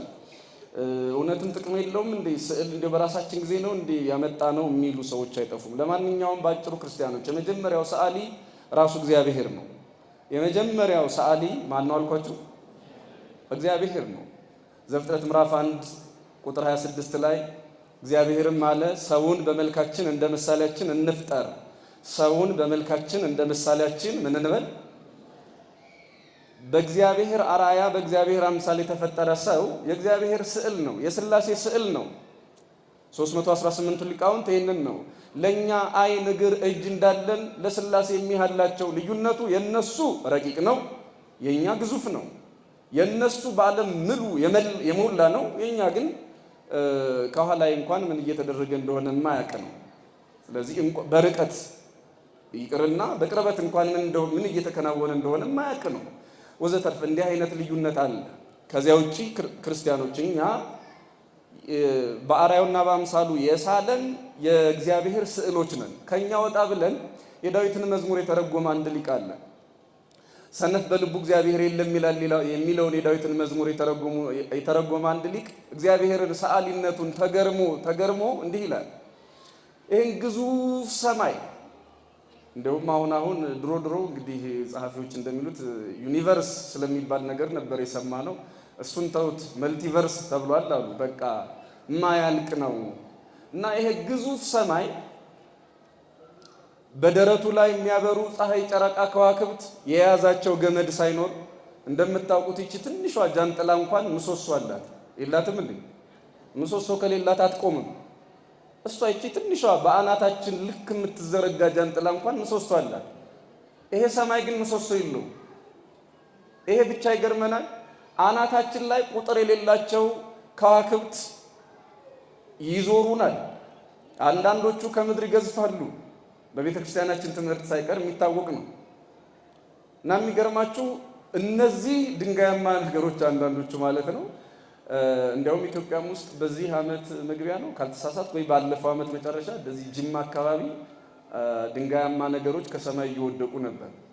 ምናልባት በሰሜን ኢትዮጵያ ቢሆን የደብተራ ድግምት ሊባል ይችል ነበር። ግን የተፈጥሮን ማንደርብ ያለው ተፈጥሮ ራሷ ከሰማይ ድንጋይ ልጥል ትችላለች። ምን ማለት ነው? አናታችን ላይ እጅግ በጣም ትልልቅ የቋጠኛ ወይም ደግሞ ድንጋይ የሚመስሉ ነገሮች አሉ። ወይም ድንጋያማ የሚመስሉ እንደዛ ነገር ለዚህ የሚቀርቡ ነገሮችን ምን ማለት ነው? ግዙፉ ፀሐይ፣ ጨረቃ፣ ከዋክብት ሌሎችም ነገሮች አናታችን ላይ ምንም ገመድ የለም። አናታችን ላይ የሚያበራው ፀሐይ፣ የሚበራው ጨረቃ ምንም ገመድ የያዘው ነገር የለም። ግዙፉ ሰማይ የያዘው ነገር የለም። መጽሐፈ ኢዮብ ላይ ዲበ ወኢምንት ሳረርካ ለምድር ምድርን በምንም ላይ መሰረትካት ይላል። በምንም ላይ ደግሞ መሬትንም ባዶ እና ታዲያ ምን ይላል? አንተ ሰው የሚያምር ከተማ ተሰርቶ አይተህ ከተማው አርክቴክት የለውም ትላለህ ሆይ? የሚያምር ስዕል አይተህ ሰዓሊ የለውም ትላለህ ሆይ? የሚያምር ምግብ ሰርተህ ወይም በልተህ ጣፍጦህ ሼፍ የለውም ሰሪ የለውም ይባላል ወይ? አየህ፣ አምላካችን እግዚአብሔር ከምድር እስከ ሰማይ ድረስ ሰዓሊ ነው። ከምድር እስከ ሰማይ ድረስ ምንድነው አልኳችሁ? አቤት። ያው እንግዲህ ሰዓቴን ልጠቀም እንጂ አሳሳሉ ራሱ የሚገርም እኮ ነው። ክርስቲያኖች እጅግ ድንቅ የሆነ ነገር ባወቅነው በተረዳነው በትንሹ ነባባችን እንኳን የሚያስገርመን እጅ በአፍ የሚያስጭን ብዙ ድንቅ ነገሮች አሉ ከሰማይ እስከ ምድር እና ይሄ የመጀመሪያው ሰዓሊ ነው። እግዚአብሔር በሰነፍ በልቡ እግዚአብሔር የለም ይላል የሚለውን ይሄ ሁሉ ስዕል ይሄ ሁሉ ቅርጽ ያንተ ነው ወይ? ራሱን ሰርቶ ነው ወይ? ራሱን አቀናብሮ ነው ወይ? የለም ይሃለም ሰዓሊ ያለው ሰሪ ያለው ለማለት ነው። አሁን ወደ ቅዱሳት ስዕላት ደግሞ እንምጣ። እንግዲህ የመጀመሪያውን ሰዓሊ እግዚአብሔር ካደረገ በመጀመሪያው መጽሐፍ ቅዱስ የምናገኘው ማለት ትእዛዝ ሆኖ ዘፍጥረት ኦሪት ዘጸአት ምዕራፍ 25 ቁጥር 10 ጀምሮ ነው። እናንተ በቤታችሁ አንብቡ። ዘጸአት ምዕራፍ 25 ቁጥር 10 ጀምሮ በነገራችን ላይ ብዙ ሰዎች የሚሳሳቱት ዘጸአት ምዕራፍ 20 ቁጥር 5 ላይ በላይ በሰማይ ካለው በምድርም ካለው ከምድርም በታች ካለው ፍጥረታት አንዳቸውንም ምስል አትስራ፣ አትስገድላቸው፣ አታምልካቸው የሚል ቃል አለ እና ስዕል እኮ ይሄው ተወግዟል። እግዚአብሔር ለስዕል እንዳንሰግድ ስዕል እንዳንስል አዝዟል ይላሉ። 4 ምዕራፎችን ከፍ ሲሉ ግን ዘጸአት ምዕራፍ 25 ቁጥር 10 ጀምሮ ግን ራሱ እግዚአብሔር ኪሩቤልን እንዲስል ታቦትን ከግራር እንጨት እንዲሰራ ያዘዘ ራሱ እግዚአብሔር ነው። ስለዚህ ክርስቲያኖች ስዕል በቤተ ክርስቲያናችን ያስጀመረው ራሱ እግዚአብሔር ነው። ስዕልን ያስጀመረ ማን ነው አልኳችሁ? አቤት ዘጸአት 20 ላይ ያነበበ ሰው ዘጸአት 25 ላይ እንዴት መራመድ እንዳልቻለ በጣም ነው እኮ የሚያሳዝነው። ራሱ ከዚህ ለራስ ስራ ከታቦቱ ጋር እንዲህ አድርግ ብሎ ያዘዘ ራሱ እግዚአብሔር ነው። እግዚአብሔር ያላዘዘውን ኦርቶዶክሳዊት ቤተክርስቲያን አታደርግም፣ አላደረገችም። ሁለተኛ በዘሁልቅ ኦሪት ዘሁልቅ ምዕራፍ 21 ላይ ደግሞ ቁጥር 8 ላይ የሚገርማችሁ እስራኤልን እባብ ነደፋቸው። ነዘር የሚባል እባብ ጎናቸውን እየነደለ ይጠዋቸው ጀመረ እና በዚህ ጊዜ እባብ የነደፋቸውን እስራኤልን በእባብ ሊያድናቸው እግዚአብሔር ወደደ። የነሐስ እባብ ሰራ፣ ነሐሱን እንደ እባብ አድርጎ ሰራው እና ያንን በሚሰበሰቡበት ስፍራ ሰቀለው። መጽሐፍ ቅዱሱ ቃል በቃል እንዲህ ይላል፣ ያያትም ሁሉ በሕይወት ይኖር ነበር ይላል። እስኪ አብራችሁ ይበሉ፣ ያያትም ሁሉ በሉ በሕይወት ይኖር ነበር። ሙሴ እባብ የነደፋቸውን እስራኤልን ከእባብ መርዝ ለማዳን ለመፈወስ ብሎ ነሐሱን እንደ እባብ አድርጎ ሳለና በመስቀል አምሳል እዚያ ላይ ሲሰቅለው በሁለት መንገድ ተተርጉሟል። ትርጓሜውን ላቆየውና ነጠላውን ቃል ብቻ ልንገራችሁ። ያያትም ሁሉ በሕይወት ይኖር ነበር ምን ማለት ነው? የደከሙ ለሞት የደረሱ ሰዎች እባቡ ነድፏቸው መርዟቸው ከመሞታቸው በፊት ወደዚያ ወደ ስፍራው ከደረሱ የነሐሱ እባብ ወደ ተሰቀለበት ስፍራ ሲመጡ ዓይናቸውን ገልጠው የነሐሱን እባብ ሲያዩ እባብ የነደፋቸው በሕይወት ይኖራሉ። መርዙ ከውስጣቸው ይወጣል። በምን ይድናሉ ያላችሁ እንደሆነ ስዕሉን በማየት ይድኑ ነበር። ምኑን በማየት? አቤት ስዕሉን በማየት ይድኑ ነበር። እንግዲህ ሙሴ የጌታችን የኢየሱስ ክርስቶስን ስቅለት ቀድሞ በስዕል ገልጦ በእባብ መርዝ የተመረዙትን ካዳነ ከፈወሰ ክርስቶስ ከመወለዱ ከመሰቀሉ አስቀድሞ ክርስቶስ እንዴት እንደሚሰቀል ምሳሌውን ካሳየ በዮሐንስ ወንጌል ምዕራፍ 3 ቁጥር 16 ጀምሮ እንደተጻፈው ሙሴ በምድረ በዳ እባብን እንደሰቀለ የሰው ልጅም እንዲሁ ይሰቀል ዘንድ አለው ተብሎ ያ ሙሴ የሰቀለው እባብ የክርስቶስ ምሳሌ መሆኑ ተገልጧል። ተመልከቱ፣ ሙሴ ክርስቶስን ነው በምድረ በዳ የሳለው። ሙሴ ማንን ነው የሳለው አልኳችሁ? አቤት እባብ ለመረዛቸው ሰዎች የሳለው የክርስቶስን ስዕል ነው፣ የመስቀሉን ስዕል ነው። ሙሴ ክርስቶስን አይደለም የሰቀለው፣ የክርስቶስን ስዕል ነው ያሳያቸው። ያያትም በሕይወት ይኖራል። አይቶ መዳን ይባላል። ይሄ ምን ብሎ መዳን አልኳችሁ? ታዲያ ሙሴ በክርስቶስ ስዕል ወደፊት የሚሆነውን የመስቀሉን ነገር ስሎ የእባብ መርዝ የጎዳቸውን ሰዎች ከእባብ መርዝ ካዳናቸው ከፈወሳቸው ለኔ ወይም ለኛ ለሁላችን ለአማኞቹ የቅዱሳን ስዕል አይተን እንድንበታለን። አይተን ምን እንልበታለን? እንድናለን። አይተን እንፈወሳለን። ደግሞ ለሕይወት ምስክሮች እዚህ ውስጥ ትኖራላችሁ። ስለዚህ ቅዱሳት ስዕላት አምላካችን እግዚአብሔር ያዘዛቸው ናቸው። የመጀመሪያው ሰዓሊም እሱ ነው። ከዚያ በመቀጠል በሙሴ ከዚያ በመቀጠል ቤተ መቅደሱ ላይ ሰሎሞንም አስቀጥሎታል። እንዲህ እያለ እንግዲህ እስከ ዘመናችን ደርሷል ባጭሩ ሲያጠር። ከዚያ ግን ምናልባት እንዲያው ትንሽ ማብራራት ከቻለልኝ በመጨረሻ ይህን በተመለከተ ክብሩን የተመለከተ ነገር ለመናገር በዚሁ አጋጣሚ የሀገር ባንዲራ ወይም ሰንደቅ ዓላማ ልበለው መሰለኝ።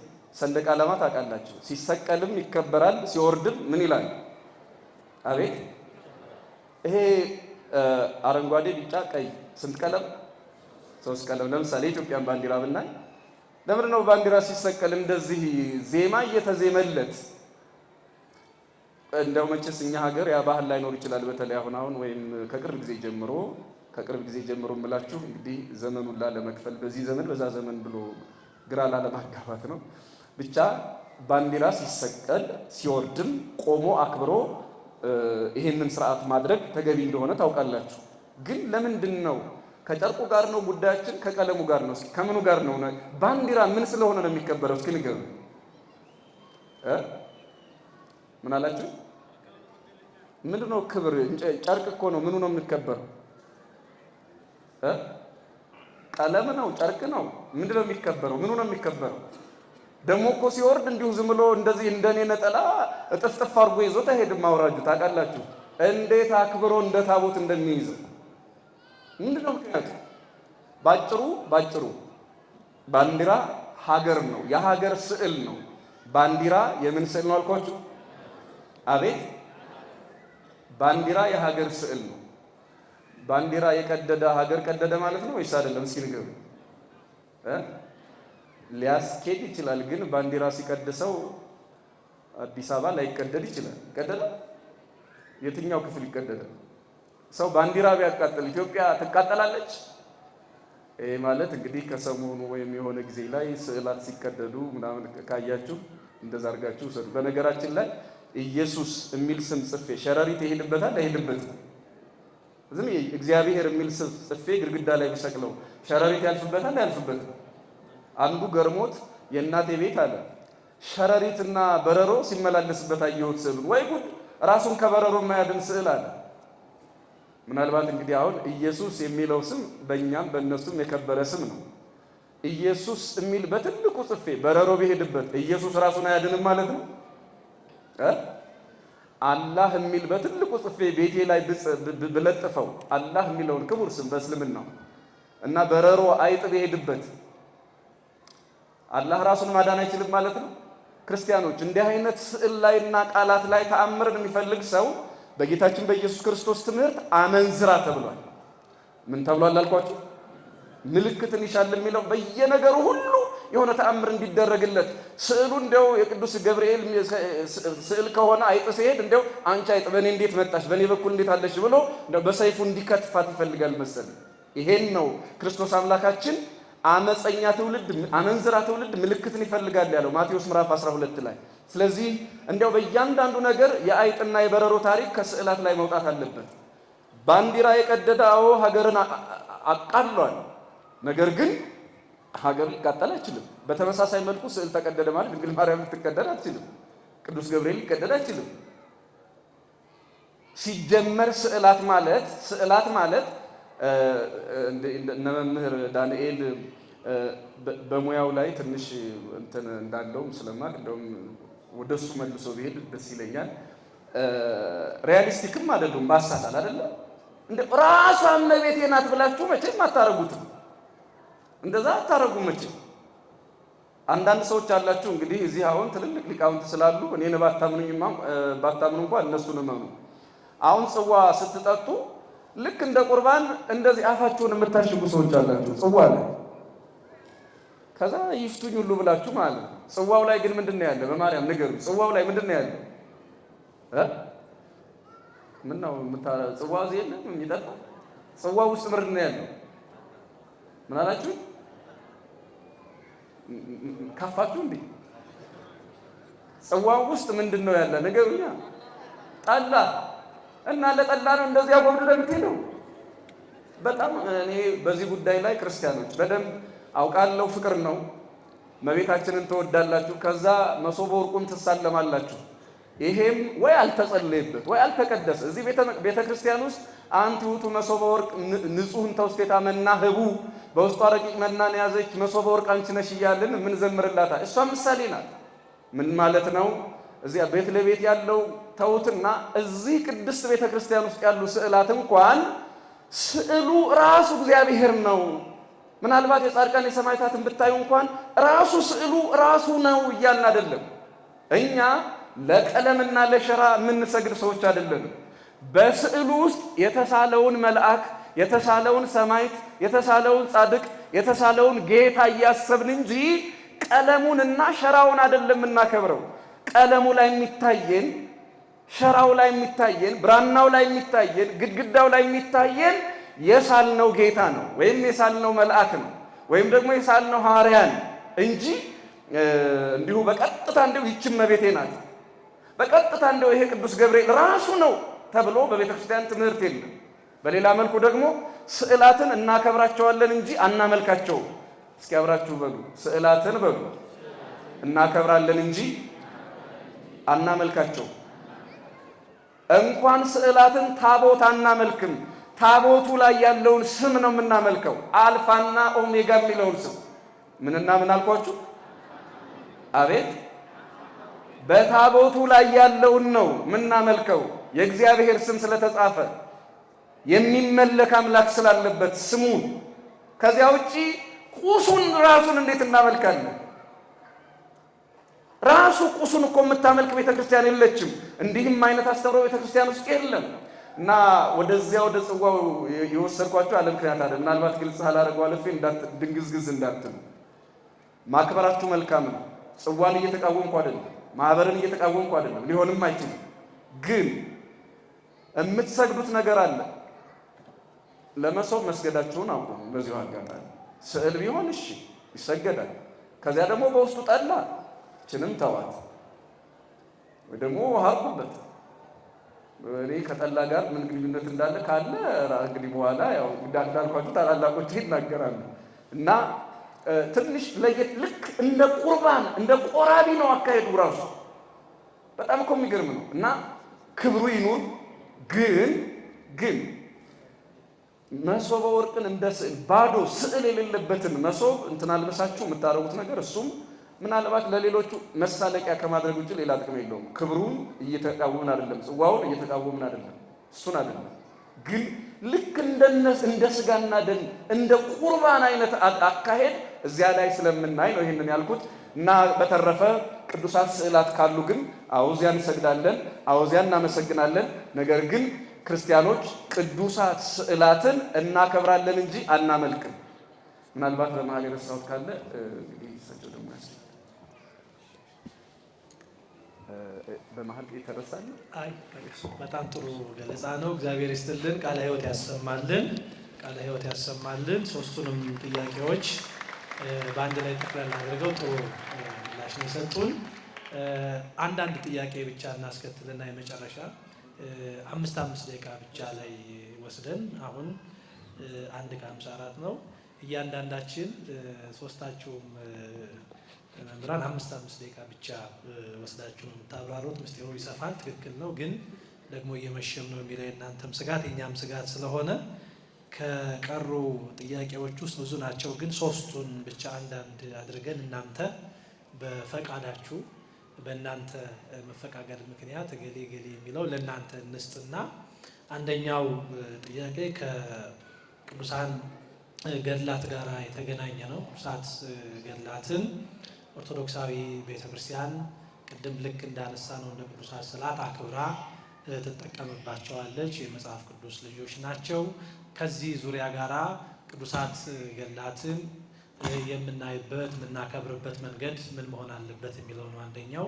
ከዚሁ ጋራ ተያይዞ አብራችሁ በዚሁ ጥያቄው ደግሞ የምታነሱት ቅዱሳት ገድላትን አሁን ልክ በዚህ ባሳለፍነው ወር በቅዱስ ሲኖዶስ ምልዓተ ጉባኤ ክፍተት ኖሮባቸዋል ተብሎ ሲታመን ደረጃውን ጠብቆ በሊቃውንቱ ጉባኤ ታይቶ ከዛ በኋላ ማስተካከያ የተሰጠበት ምዕመናንም ጋር ያልደረሰ እውነት ለመናገር አባቶቻችን ቀድመው ለልጆቻቸው አስበው ከእንደዚህ ያለው ድንግዝግዝ ነገር ራቁ ብለው መረጃ ሰጥተውናል። እና አንዳንድ ጊዜ ከቅዱሳት ገድላት ጋራ ወይም ተአምራት ከዚህ ከ12 ልጆች ጋር የምናነሳቸው ሀሳቦች አንዳንድ ጊዜ ሌሎች ባልተገባ መንገድ የሚያነሷቸው ነጥቦች አንዳንድ ጊዜ ኦርቶዶክሳውያንም ላይ ጥላ ይጥላልና ይሄንን ጥርት ያለውን የቤተክርስቲያን ትምህርት ግንዛቤ ይዘን የምንሄድበት አንድ።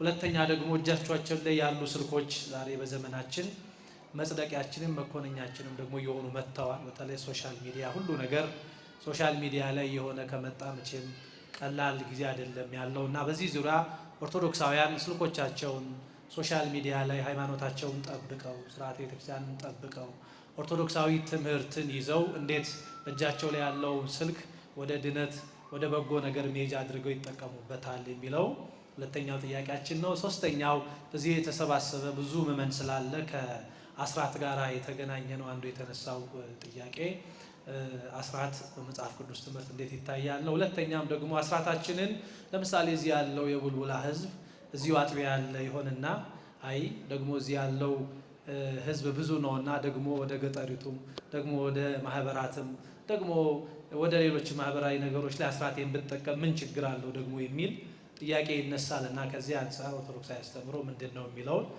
ሶስቱን የኔታም ተጋግዘን እንግዲህ ለማን ልስጥ የኔታ ይምረጡ እሳቸው ምን ይበሉ ያደላሉ የኔታ የእርሶ ምን ይሆን ከሶስቱ ገድሉ እሺ ለመምህር ዳንኤል ሰይፈ ሚካኤል ቅዱሳት ገድላትን ይሰጥሏል ወደ እሳቸው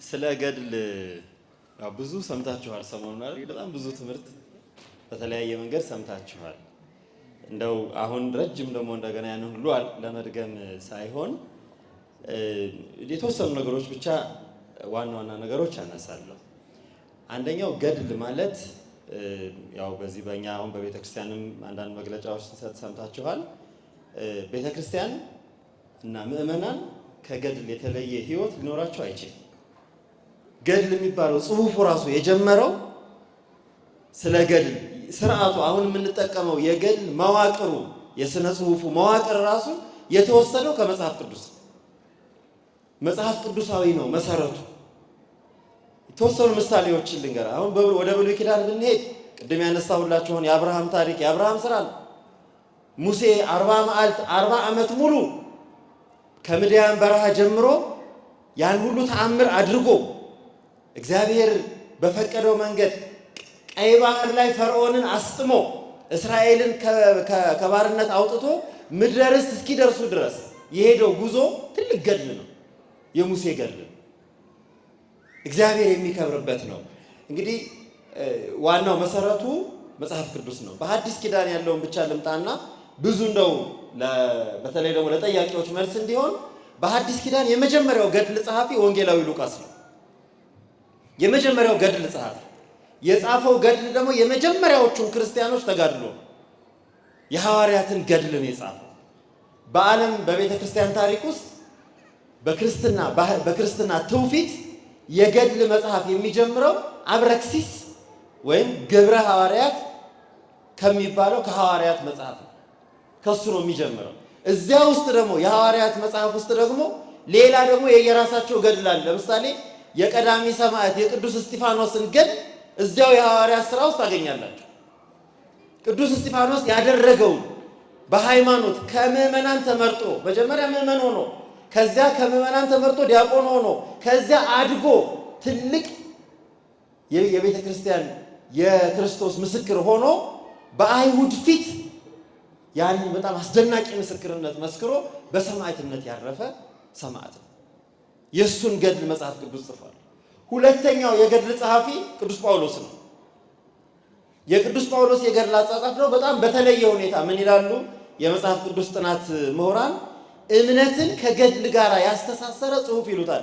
ዕብራውያን ምዕራፍ 11 እምነት እንዴት በሥራ በአባቶቻችን እየዘረዘረ ከአብርሃም እስከሱ ዘመን ገድላቸውን ያረፉበትን ሁኔታ በመጋዝ ተተረተሩ በእሳት ተቃጠሉ ለአራዊት ተሰጡ እያለ ገድላቸውን ጽፏል ገድልን የማያውቅ መጽሐፍ ቅዱስን አያውቅም ገድል የክርስቲያኖች የቤተ ክርስቲያን ትልቁ ትውፊቷ በገድል ውስጥ ብዙ ነገር አለ ሁለተኛ ነገር የምነግራችሁ ገድል ያሸናፊዎች ክርስቲያኖች ሌላ ስማችን በዚህ ዓለም ላይ የክርስቲያኖች ሌላ ስም አሸናፊዎች ነው ድል አድራጊዎች ነው ገድል የሚጻፈው ለድል አድራጊዎች ነው ሰይጣንና ክፉዎች ገድል የማይወዱት ተሸናፊዎች ስለሆኑ ገድል ያሸናፊዎች ታሪክ ነው ገድል ውስጥ የምታዩት በመንፈሳዊ ሕይወት የተሸነፈ ሰው አይደለም ይህንን ዓለም ድል ያደረገ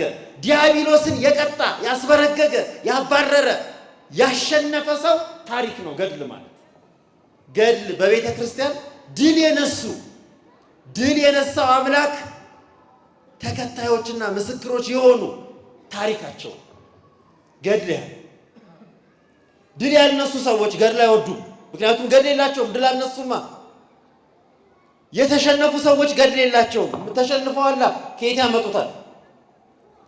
መደምደሚያ እንደሆነኝ በቃላችሁ እንድትይዟት ሁለት ጥቅስ ነግራለሁ። የአንዲት ሴት ታሪክ ሁለት ጥቅስ ነግራለሁ። ገድል የክርስቶስ ትእዛዝ መሆኑን እንድናውቅ ከወንጌል የማይለይ መሆኑን እንድንረዳ የአንዲት እናት ታሪክ በማቴዎስ ወንጌል ምዕራፍ 26 ቁጥር 13 የማቴዎስ ወንጌል ምዕራፍ 26 ቁጥር 13 እና በማርቆስ ወንጌል ምዕራፍ 14 ቁጥር 9 ላይ ታሪኳ የተጻፈ መድኃኒታችን አምላካችን ንጉሳችን መድኃኔ ዓለም ኢየሱስ ክርስቶስ የተናገረላት ገድሏን ከወንጌል እንዳይለይ ያዘዘላት ሴት ናት። ይህንታ ቢናገሩ ደስ ይለኝ ነበር። በጣም ጥሩ ነገርም አስረግጠው የሚነግሩን ይኖራል። ይቺ ሴት አንድ ትልቅ ገድል ተጋደለች። በጣም አስገራሚ ገድል። መምህር በጣም በስፋት ደግሞ ሊቀ ሊቃውንት መጽሐፋቸው ላይ ጽፈዋታል። ግን አስገራሚው ነገር መድኃኒታችን ኢየሱስ ክርስቶስ ስለሷ የተናገረው ነው። ቃሉን ብቻ አነብላችኋለሁ። የዚህ ሴት ታሪክ ምንድን ነው? ክርስቶስን ለመስቀል ሊቃነ ካህናት የአይሁድ ሸንጎ በሊቀ ካህናቱ ግቢ ይመክሩ በነበረ ሰዓት ጌታችን ክብር ይግባውና በስምዖን ቤት እያለ ይቺ ሴት በዓለም ላይ አስገራሚውን ሽቱ ውዱን ሽቱ አምጥታ በክርስቶስ እግር ላይ አፍስሳ በእንባዋ እግሩን አጥባ በሰዎች ፊት አስገራሚ ክርስቶስን ከፍ አድርጋ አከበረች፣ እግዚአብሔርን አከበረች። ይሄ ትልቅ ገድል ነው። በቃ ገድል ማለት ይሄ ነው። አንዳንዶች ነቀፏት። እዚያ ውስጥ እንዴ ይሄ ሽቱ እኮ ቢሸጥ ለድሃ ይሆን ነበር ብለው ዛሬ እንደሚነቅፉ ገድልን እንደሚነቅፉ አይነት ሰዎች ነቀፏት። አንዳንዶች ደግሞ ብዙ ነገር አንገላቷት። ጌታችን ምን አለ? ለምን ታንገላቷታላችሁ? እውነት እውነት እላችኋለሁ፣ በዕብራውያን ልምድ እውነት እውነት እላችኋለሁ የሚል ቃል ካለ በባህላቸው ጌታችንን በዚያ ባህል ብዙ ነገር ነግሮናል። የተረጋገጠ የማይፈርስ ነገር ማለት ነው። እውነት እውነት እላችኋለሁ ይህ ወንጌል በዓለም ሁሉ በማናቸውም ስፍራ በዓለም ሁሉ በማናቸውም ስፍራ በሚሰበክበት እርሷ ያደረገችው ማለት ገድሏ ማለት ነው። የእሷ ገድል ለእርሷ መታሰቢያ እንዲሆን ይነገራል። ከወንጌል አይለይም። ቤተክርስቲያን ገድልን ከወንጌላት ምን ማለት ስለሆነ ነው ከወንጌል የማትለይ? ገድል ማለት ወንጌል በሰዎች ሕይወት ሲተረጎም ማለት ነው። ገድል ማለት የእግዚአብሔር ሕግ፣ የእግዚአብሔር ስርዓቱ፣ የእግዚአብሔር ፈቃድ በሰዎች ሕይወት በሕይወት የተተረጎመ የእግዚአብሔር ቃል ማለት ነው። ገድል ማለት በሰው ሕይወት የተሰራ የማይቻል የሚመስለን የሰናፍጭ ቅንጣት ታህል እምነት ቢኖራችሁ ተራራውን ታነሱታላችሁ ያለውን ሰርቶ ማሳየት ማለት ነው። በሰው ሕይወት ማየት ገድልን የእግዚአብሔርን ቃል በሰው ሕይወት ውስጥ ማየት ማለት ነው። እግዚአብሔር አምላካችን ገድል እንዲኖረን ያድለን። በገድል ከብረን የእግዚአብሔርን መንግስት መውረስ የሚችል ሰው በገድል የከበረ በዚህ ዓለም ድል ያደረገ ኃጢአትን ድል ያደረገ ሰይጣንን ድል ያደረገ ዓለምን ድል ያደረገ ክፋትን ሁሉ ድል ያደረገ ለእግዚአብሔር መታዘዝን ገንዘብ ያደረገ ሰው ገድል ሰርቶ በገድል የምትገኝ መንግስተ ሰማያትን ያገኛል። ማር ይስሐቅ ያለ ገድል ክብር አይገኝም ይላል። ማር ይስሐቅ ማለት ቅዱስ ይስሐቅ ማለት ነው። ማር ማለት በሶሪያ ቅዱስ ማለት ነው። ያለ ገድል ክብር አይገኝም። ተጋድለን ክብር ለማግኘት ያድለን። እዚህ የሚቀጥለው ደግሞ ምንድን ነው? ቴክኖሎጂና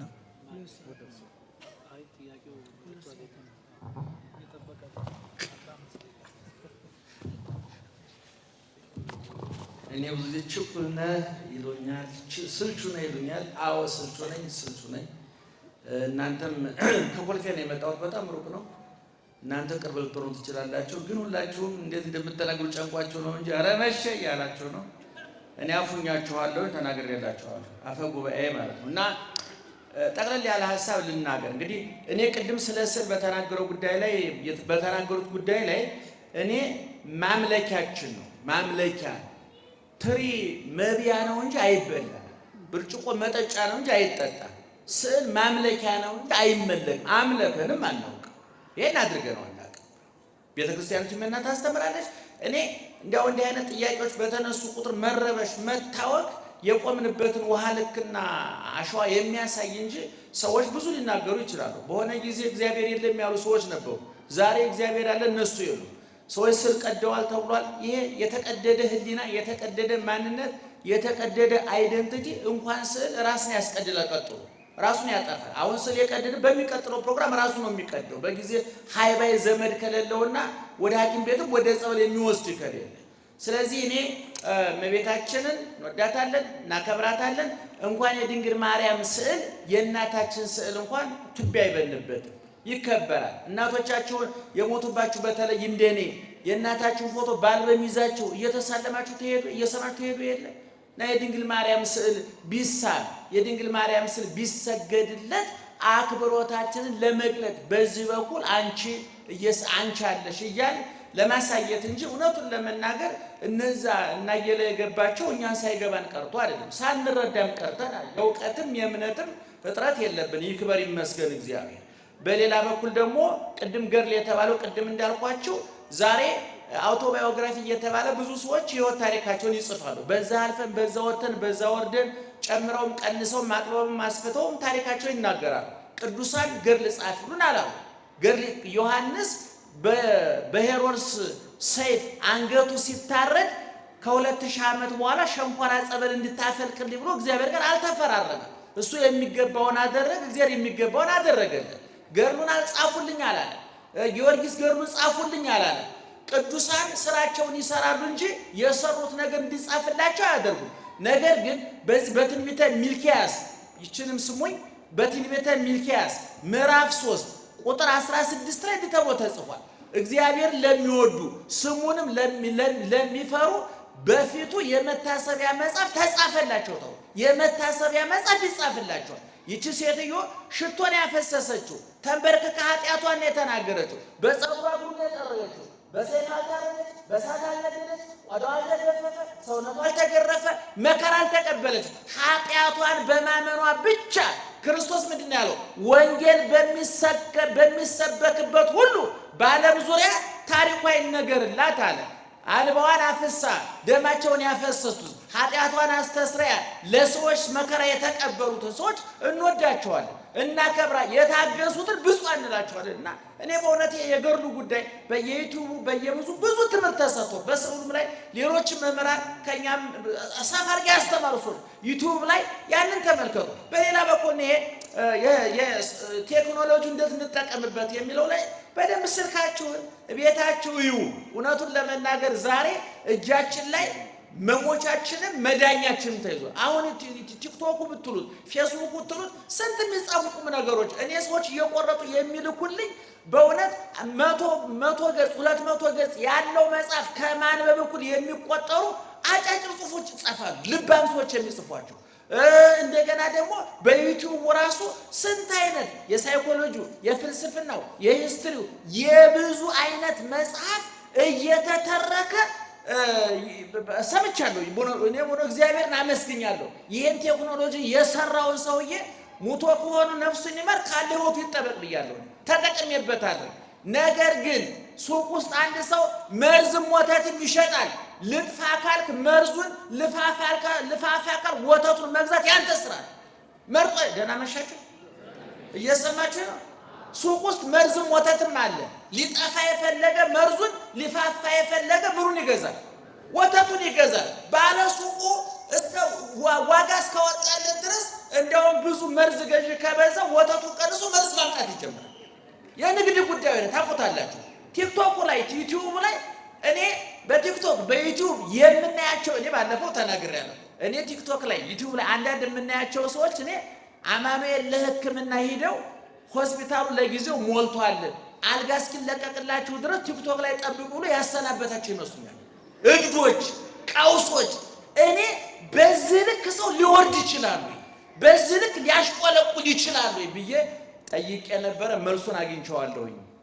እዛ ላይ ብዙ ተጥደው የሚውሉ በተለይ የሚሳደቡ ሰዎች ስራ የማይወዱ በዛ ሲጦሩ የሚኖሩ የቲክቶክና የዩቲዩብ ጡረተኞች በብሔር የሚሳደቡ፣ በሃይማኖት የሚሳደቡ፣ ትኩረት ለመሳብ እንደውም አንድ ቀን እኔ እንዳጋጣሚ አጠገቤ የሆነ ሰው ቲክቶክ እየሰማ ስሰማ እንደው በማርያም ይዣቸዋለሁ እንደ ማርያምን የምትወዷት ከሆነ ላይክ አድርጉልኝ።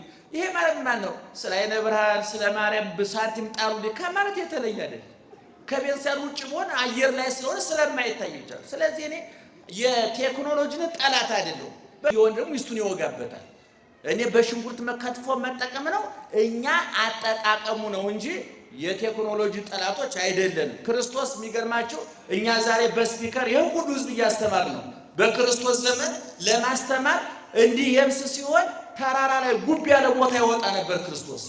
እንደገና ወንዝ ሲሆን ደግሞ መርከቡ ላይ ይወጣ ነበር። ዛሬ ማውሪያውን አግኝተን የምናወራው አለቀብን ወገኖች።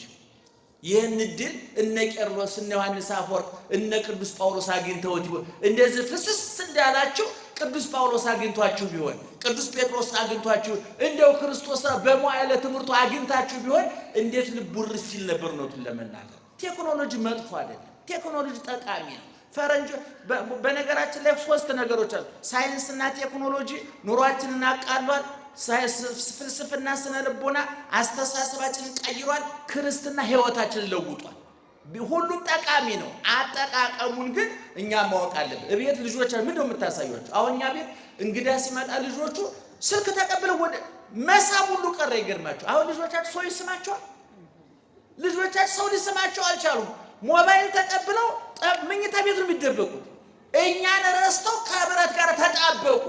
በግድ እንደው ጨቁኖ ረግጦ መያዝም ሌላ አመጽ መቀስቀስ ነው።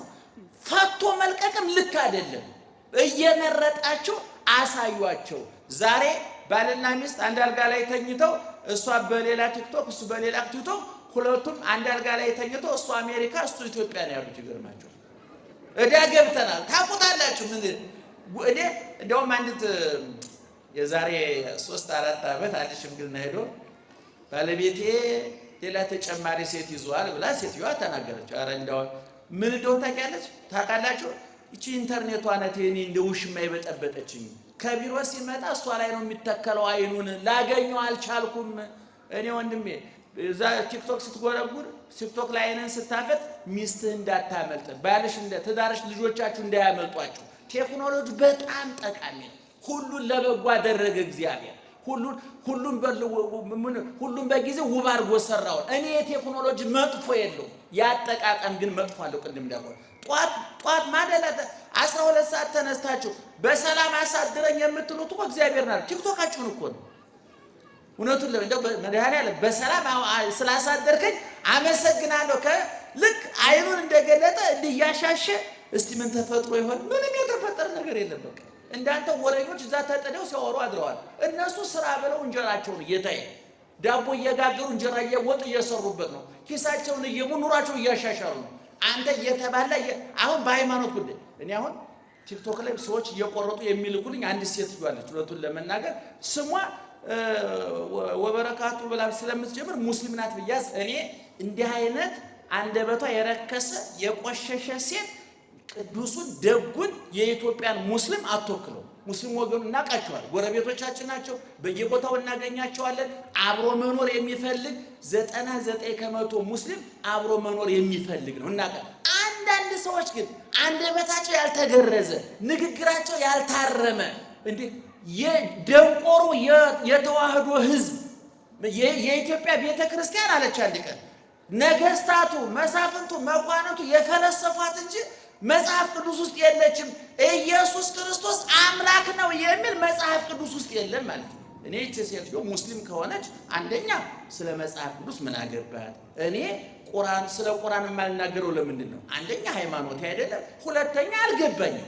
ማወቅ እንኳን ብፈልግ ቁርአኑን ከሚያውቁ ሰዎች ጠጋ ብዬ እጠይቃለሁ እንጂ በማላውቀው ነገር ገብቼ አልፈተፍትም። እውነቱን ለመናገር ሌሎችም ሰዎች መጽሐፍ ቅዱስ ክርስትና መጽሐፍ ቅዱስ ጋር ነው፣ እስልምና ቁርአኑ ጋር ነው። እኛው ስለ እስልምናው ስለ ቁርአኑ በማህበራዊ ህይወታችን ያገባናል። ቤተሰቦቻችን ናቸው፣ ጎረቤቶቻችን ናቸው፣ ብንሞት ቀባሪዎቻችን፣ ብናገባ ሞሻሪዎቻችን ናቸው። እኛም ለነሱ እንዲሁ አንድ መርከብ ኢትዮጵያ ውስጥ ነው የተሳፈረው። መርከቧ ትሰጥማለች። ይሄን ማወቅ ያስፈልጋል። ከዛ በተረፈ በየቲክቶኩ በየዩቲዩቡ ሃይማኖት የሚሳደቡ ብሔር የሚሳደቡ እንደው በእውነት ሰው አያገኘንም ብለው ሰው አንገኝም ብለው እዛ ውስጥ ተደብቀው መርዝ የሚተፉት አትስሟቸው። በእነሱ ምክንያት ቴክኖሎጂ መነቀፍ የለበትም። ለበጎ ተጠቀሙበት። ለምሳሌ በቲክቶክ ላይ አሁን ቅድም ስመጣ ይሄ ፕሮግራም በዩቲዩብ እየተላለፈ ነበር። ይሄ ጥሩ ነገር አይደለም? ጠቃሚ እግዚአብሔር ይመስገን አያሰኝም? ይሄ እግዚአብሔር ይመስገን።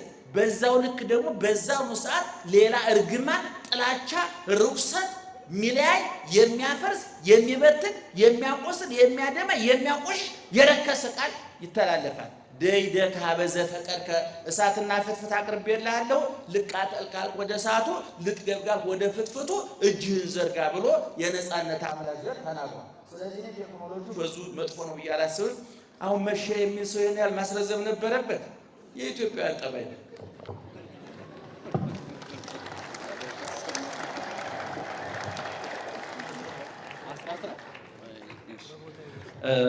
ሶስት ነገሮች እነዚህን ልናገር። እኔ ደግሞ አስራት በቤተ ክርስቲያን በምትገለገሉበት አጥቢያ ቤተ ክርስቲያን ብቻ ነው መሆን ያለበት። ባጭሩ ይሄ የተጻፈ ስርዓታችን ስለሆነ ምንም ሌላ የሚያወዛግብ ነገር የለውም። አንዳንዶቻችሁ እናውቃለን ወይ ለግለሰብ ትሰጣላችሁ፣ እዚያ የተቸገሩ አብያተ ክርስቲያናት አሉ ብላችሁ ቅድም እዚህ እንደተነሳው በቀሲስ እዚህ እኮ ብዙ ህዝብ አለ የሀብታም ቤተ ክርስቲያን ነው ምናምን ብላችሁ ሀሳቡ በጎ ይመስላል፣ ግን ጽድቅ የሚመስል ኃጢአት አለ። በቤተ ክርስቲያናችን ከስራ ስርዓት ይበልጣል። ይህንን በደንብ ያዙ። ከስራ ምን ይበልጣል አልኳችሁ? ስርዓት ይበልጣል። ኦዛ የተባለ ሰው ነበረ።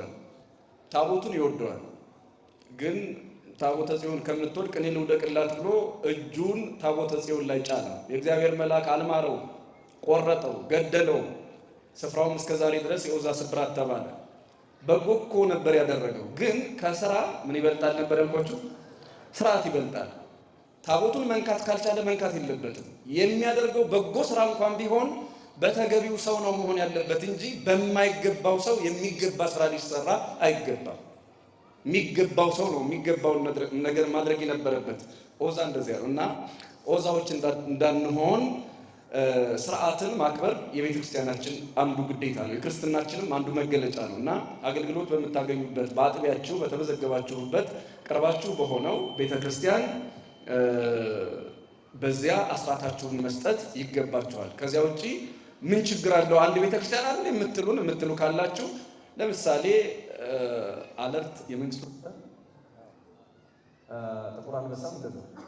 ጥቁር አንበሳ ታክመህ መቼም አለርት አትከፍልም። አይ ችግር አለው አንድ መንግስት አይደል አይባልም፣ ነውር ነው። ስለዚህ ባገኘኸው ቦታ አይደለም በተገለገልክበት በዚያው በቆምክበት ቦታ በዚያ ነው አገልግሎትን ማግኘት እንደገናም ደግሞ አስራትን ማውጣት ያለብን። ታዲያ ምንድነው ለተቸገሩት መስጠት ያለብን ያላችሁ እንደሆነ ባጭሩ ልንገራችሁ፣ መባ ይባላል። ምን አልኳችሁ? ለፈለጋችሁት ቦታ መላክ ትችላላችሁ። ምጽዋታችሁን በፈለጋችሁት ማድረግ ትችላላችሁ። ባጭሩ ይሄ ነው። ስብሐት ለእግዚአብሔር።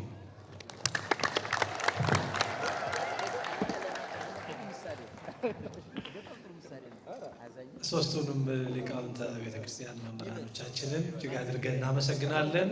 በጣም ሰፊ እውቀትና ግንዛቤ እንዳገኛችሁ እርግጠኛ ነኝ። የሊቃውንት አምላክ እንዲጠብቅልን እግዚአብሔርን አመስግኑልን ስለ ሊቃውንቱ። የቀረቡት ጥያቄዎች በጣም ሰፊ ናቸው። ነገር ግን ደግሞ ከዚህ በላይ ተመርጠው ደግሞ መምህራኑ ምላሽ የሰጡባቸውን ጥያቄዎች ሁላችን ግንዛቤ ያገኘንበት ስለሆነ በተማርነው ጸንተን እንድንኖር ፍሬም እንድናፈራ አምላካችን እግዚአብሔር ሁላችንን ይርዳን። የምክረ አበው መርሐ ግብራችን ይህንን ይመስላል። በቀጣይነት የእናንተን ጥያቄዎች ደግሞ ወደ ሌሎች ሊቃውንት ይዘን የምንመጣበት ሌሎች መርሐ ግብር ይኖሩናል። ስለነበረን ጊዜና ሰዓት ሁሉ እግዚአብሔር አምላክ ስሙ የተመሰገነ ይሁን።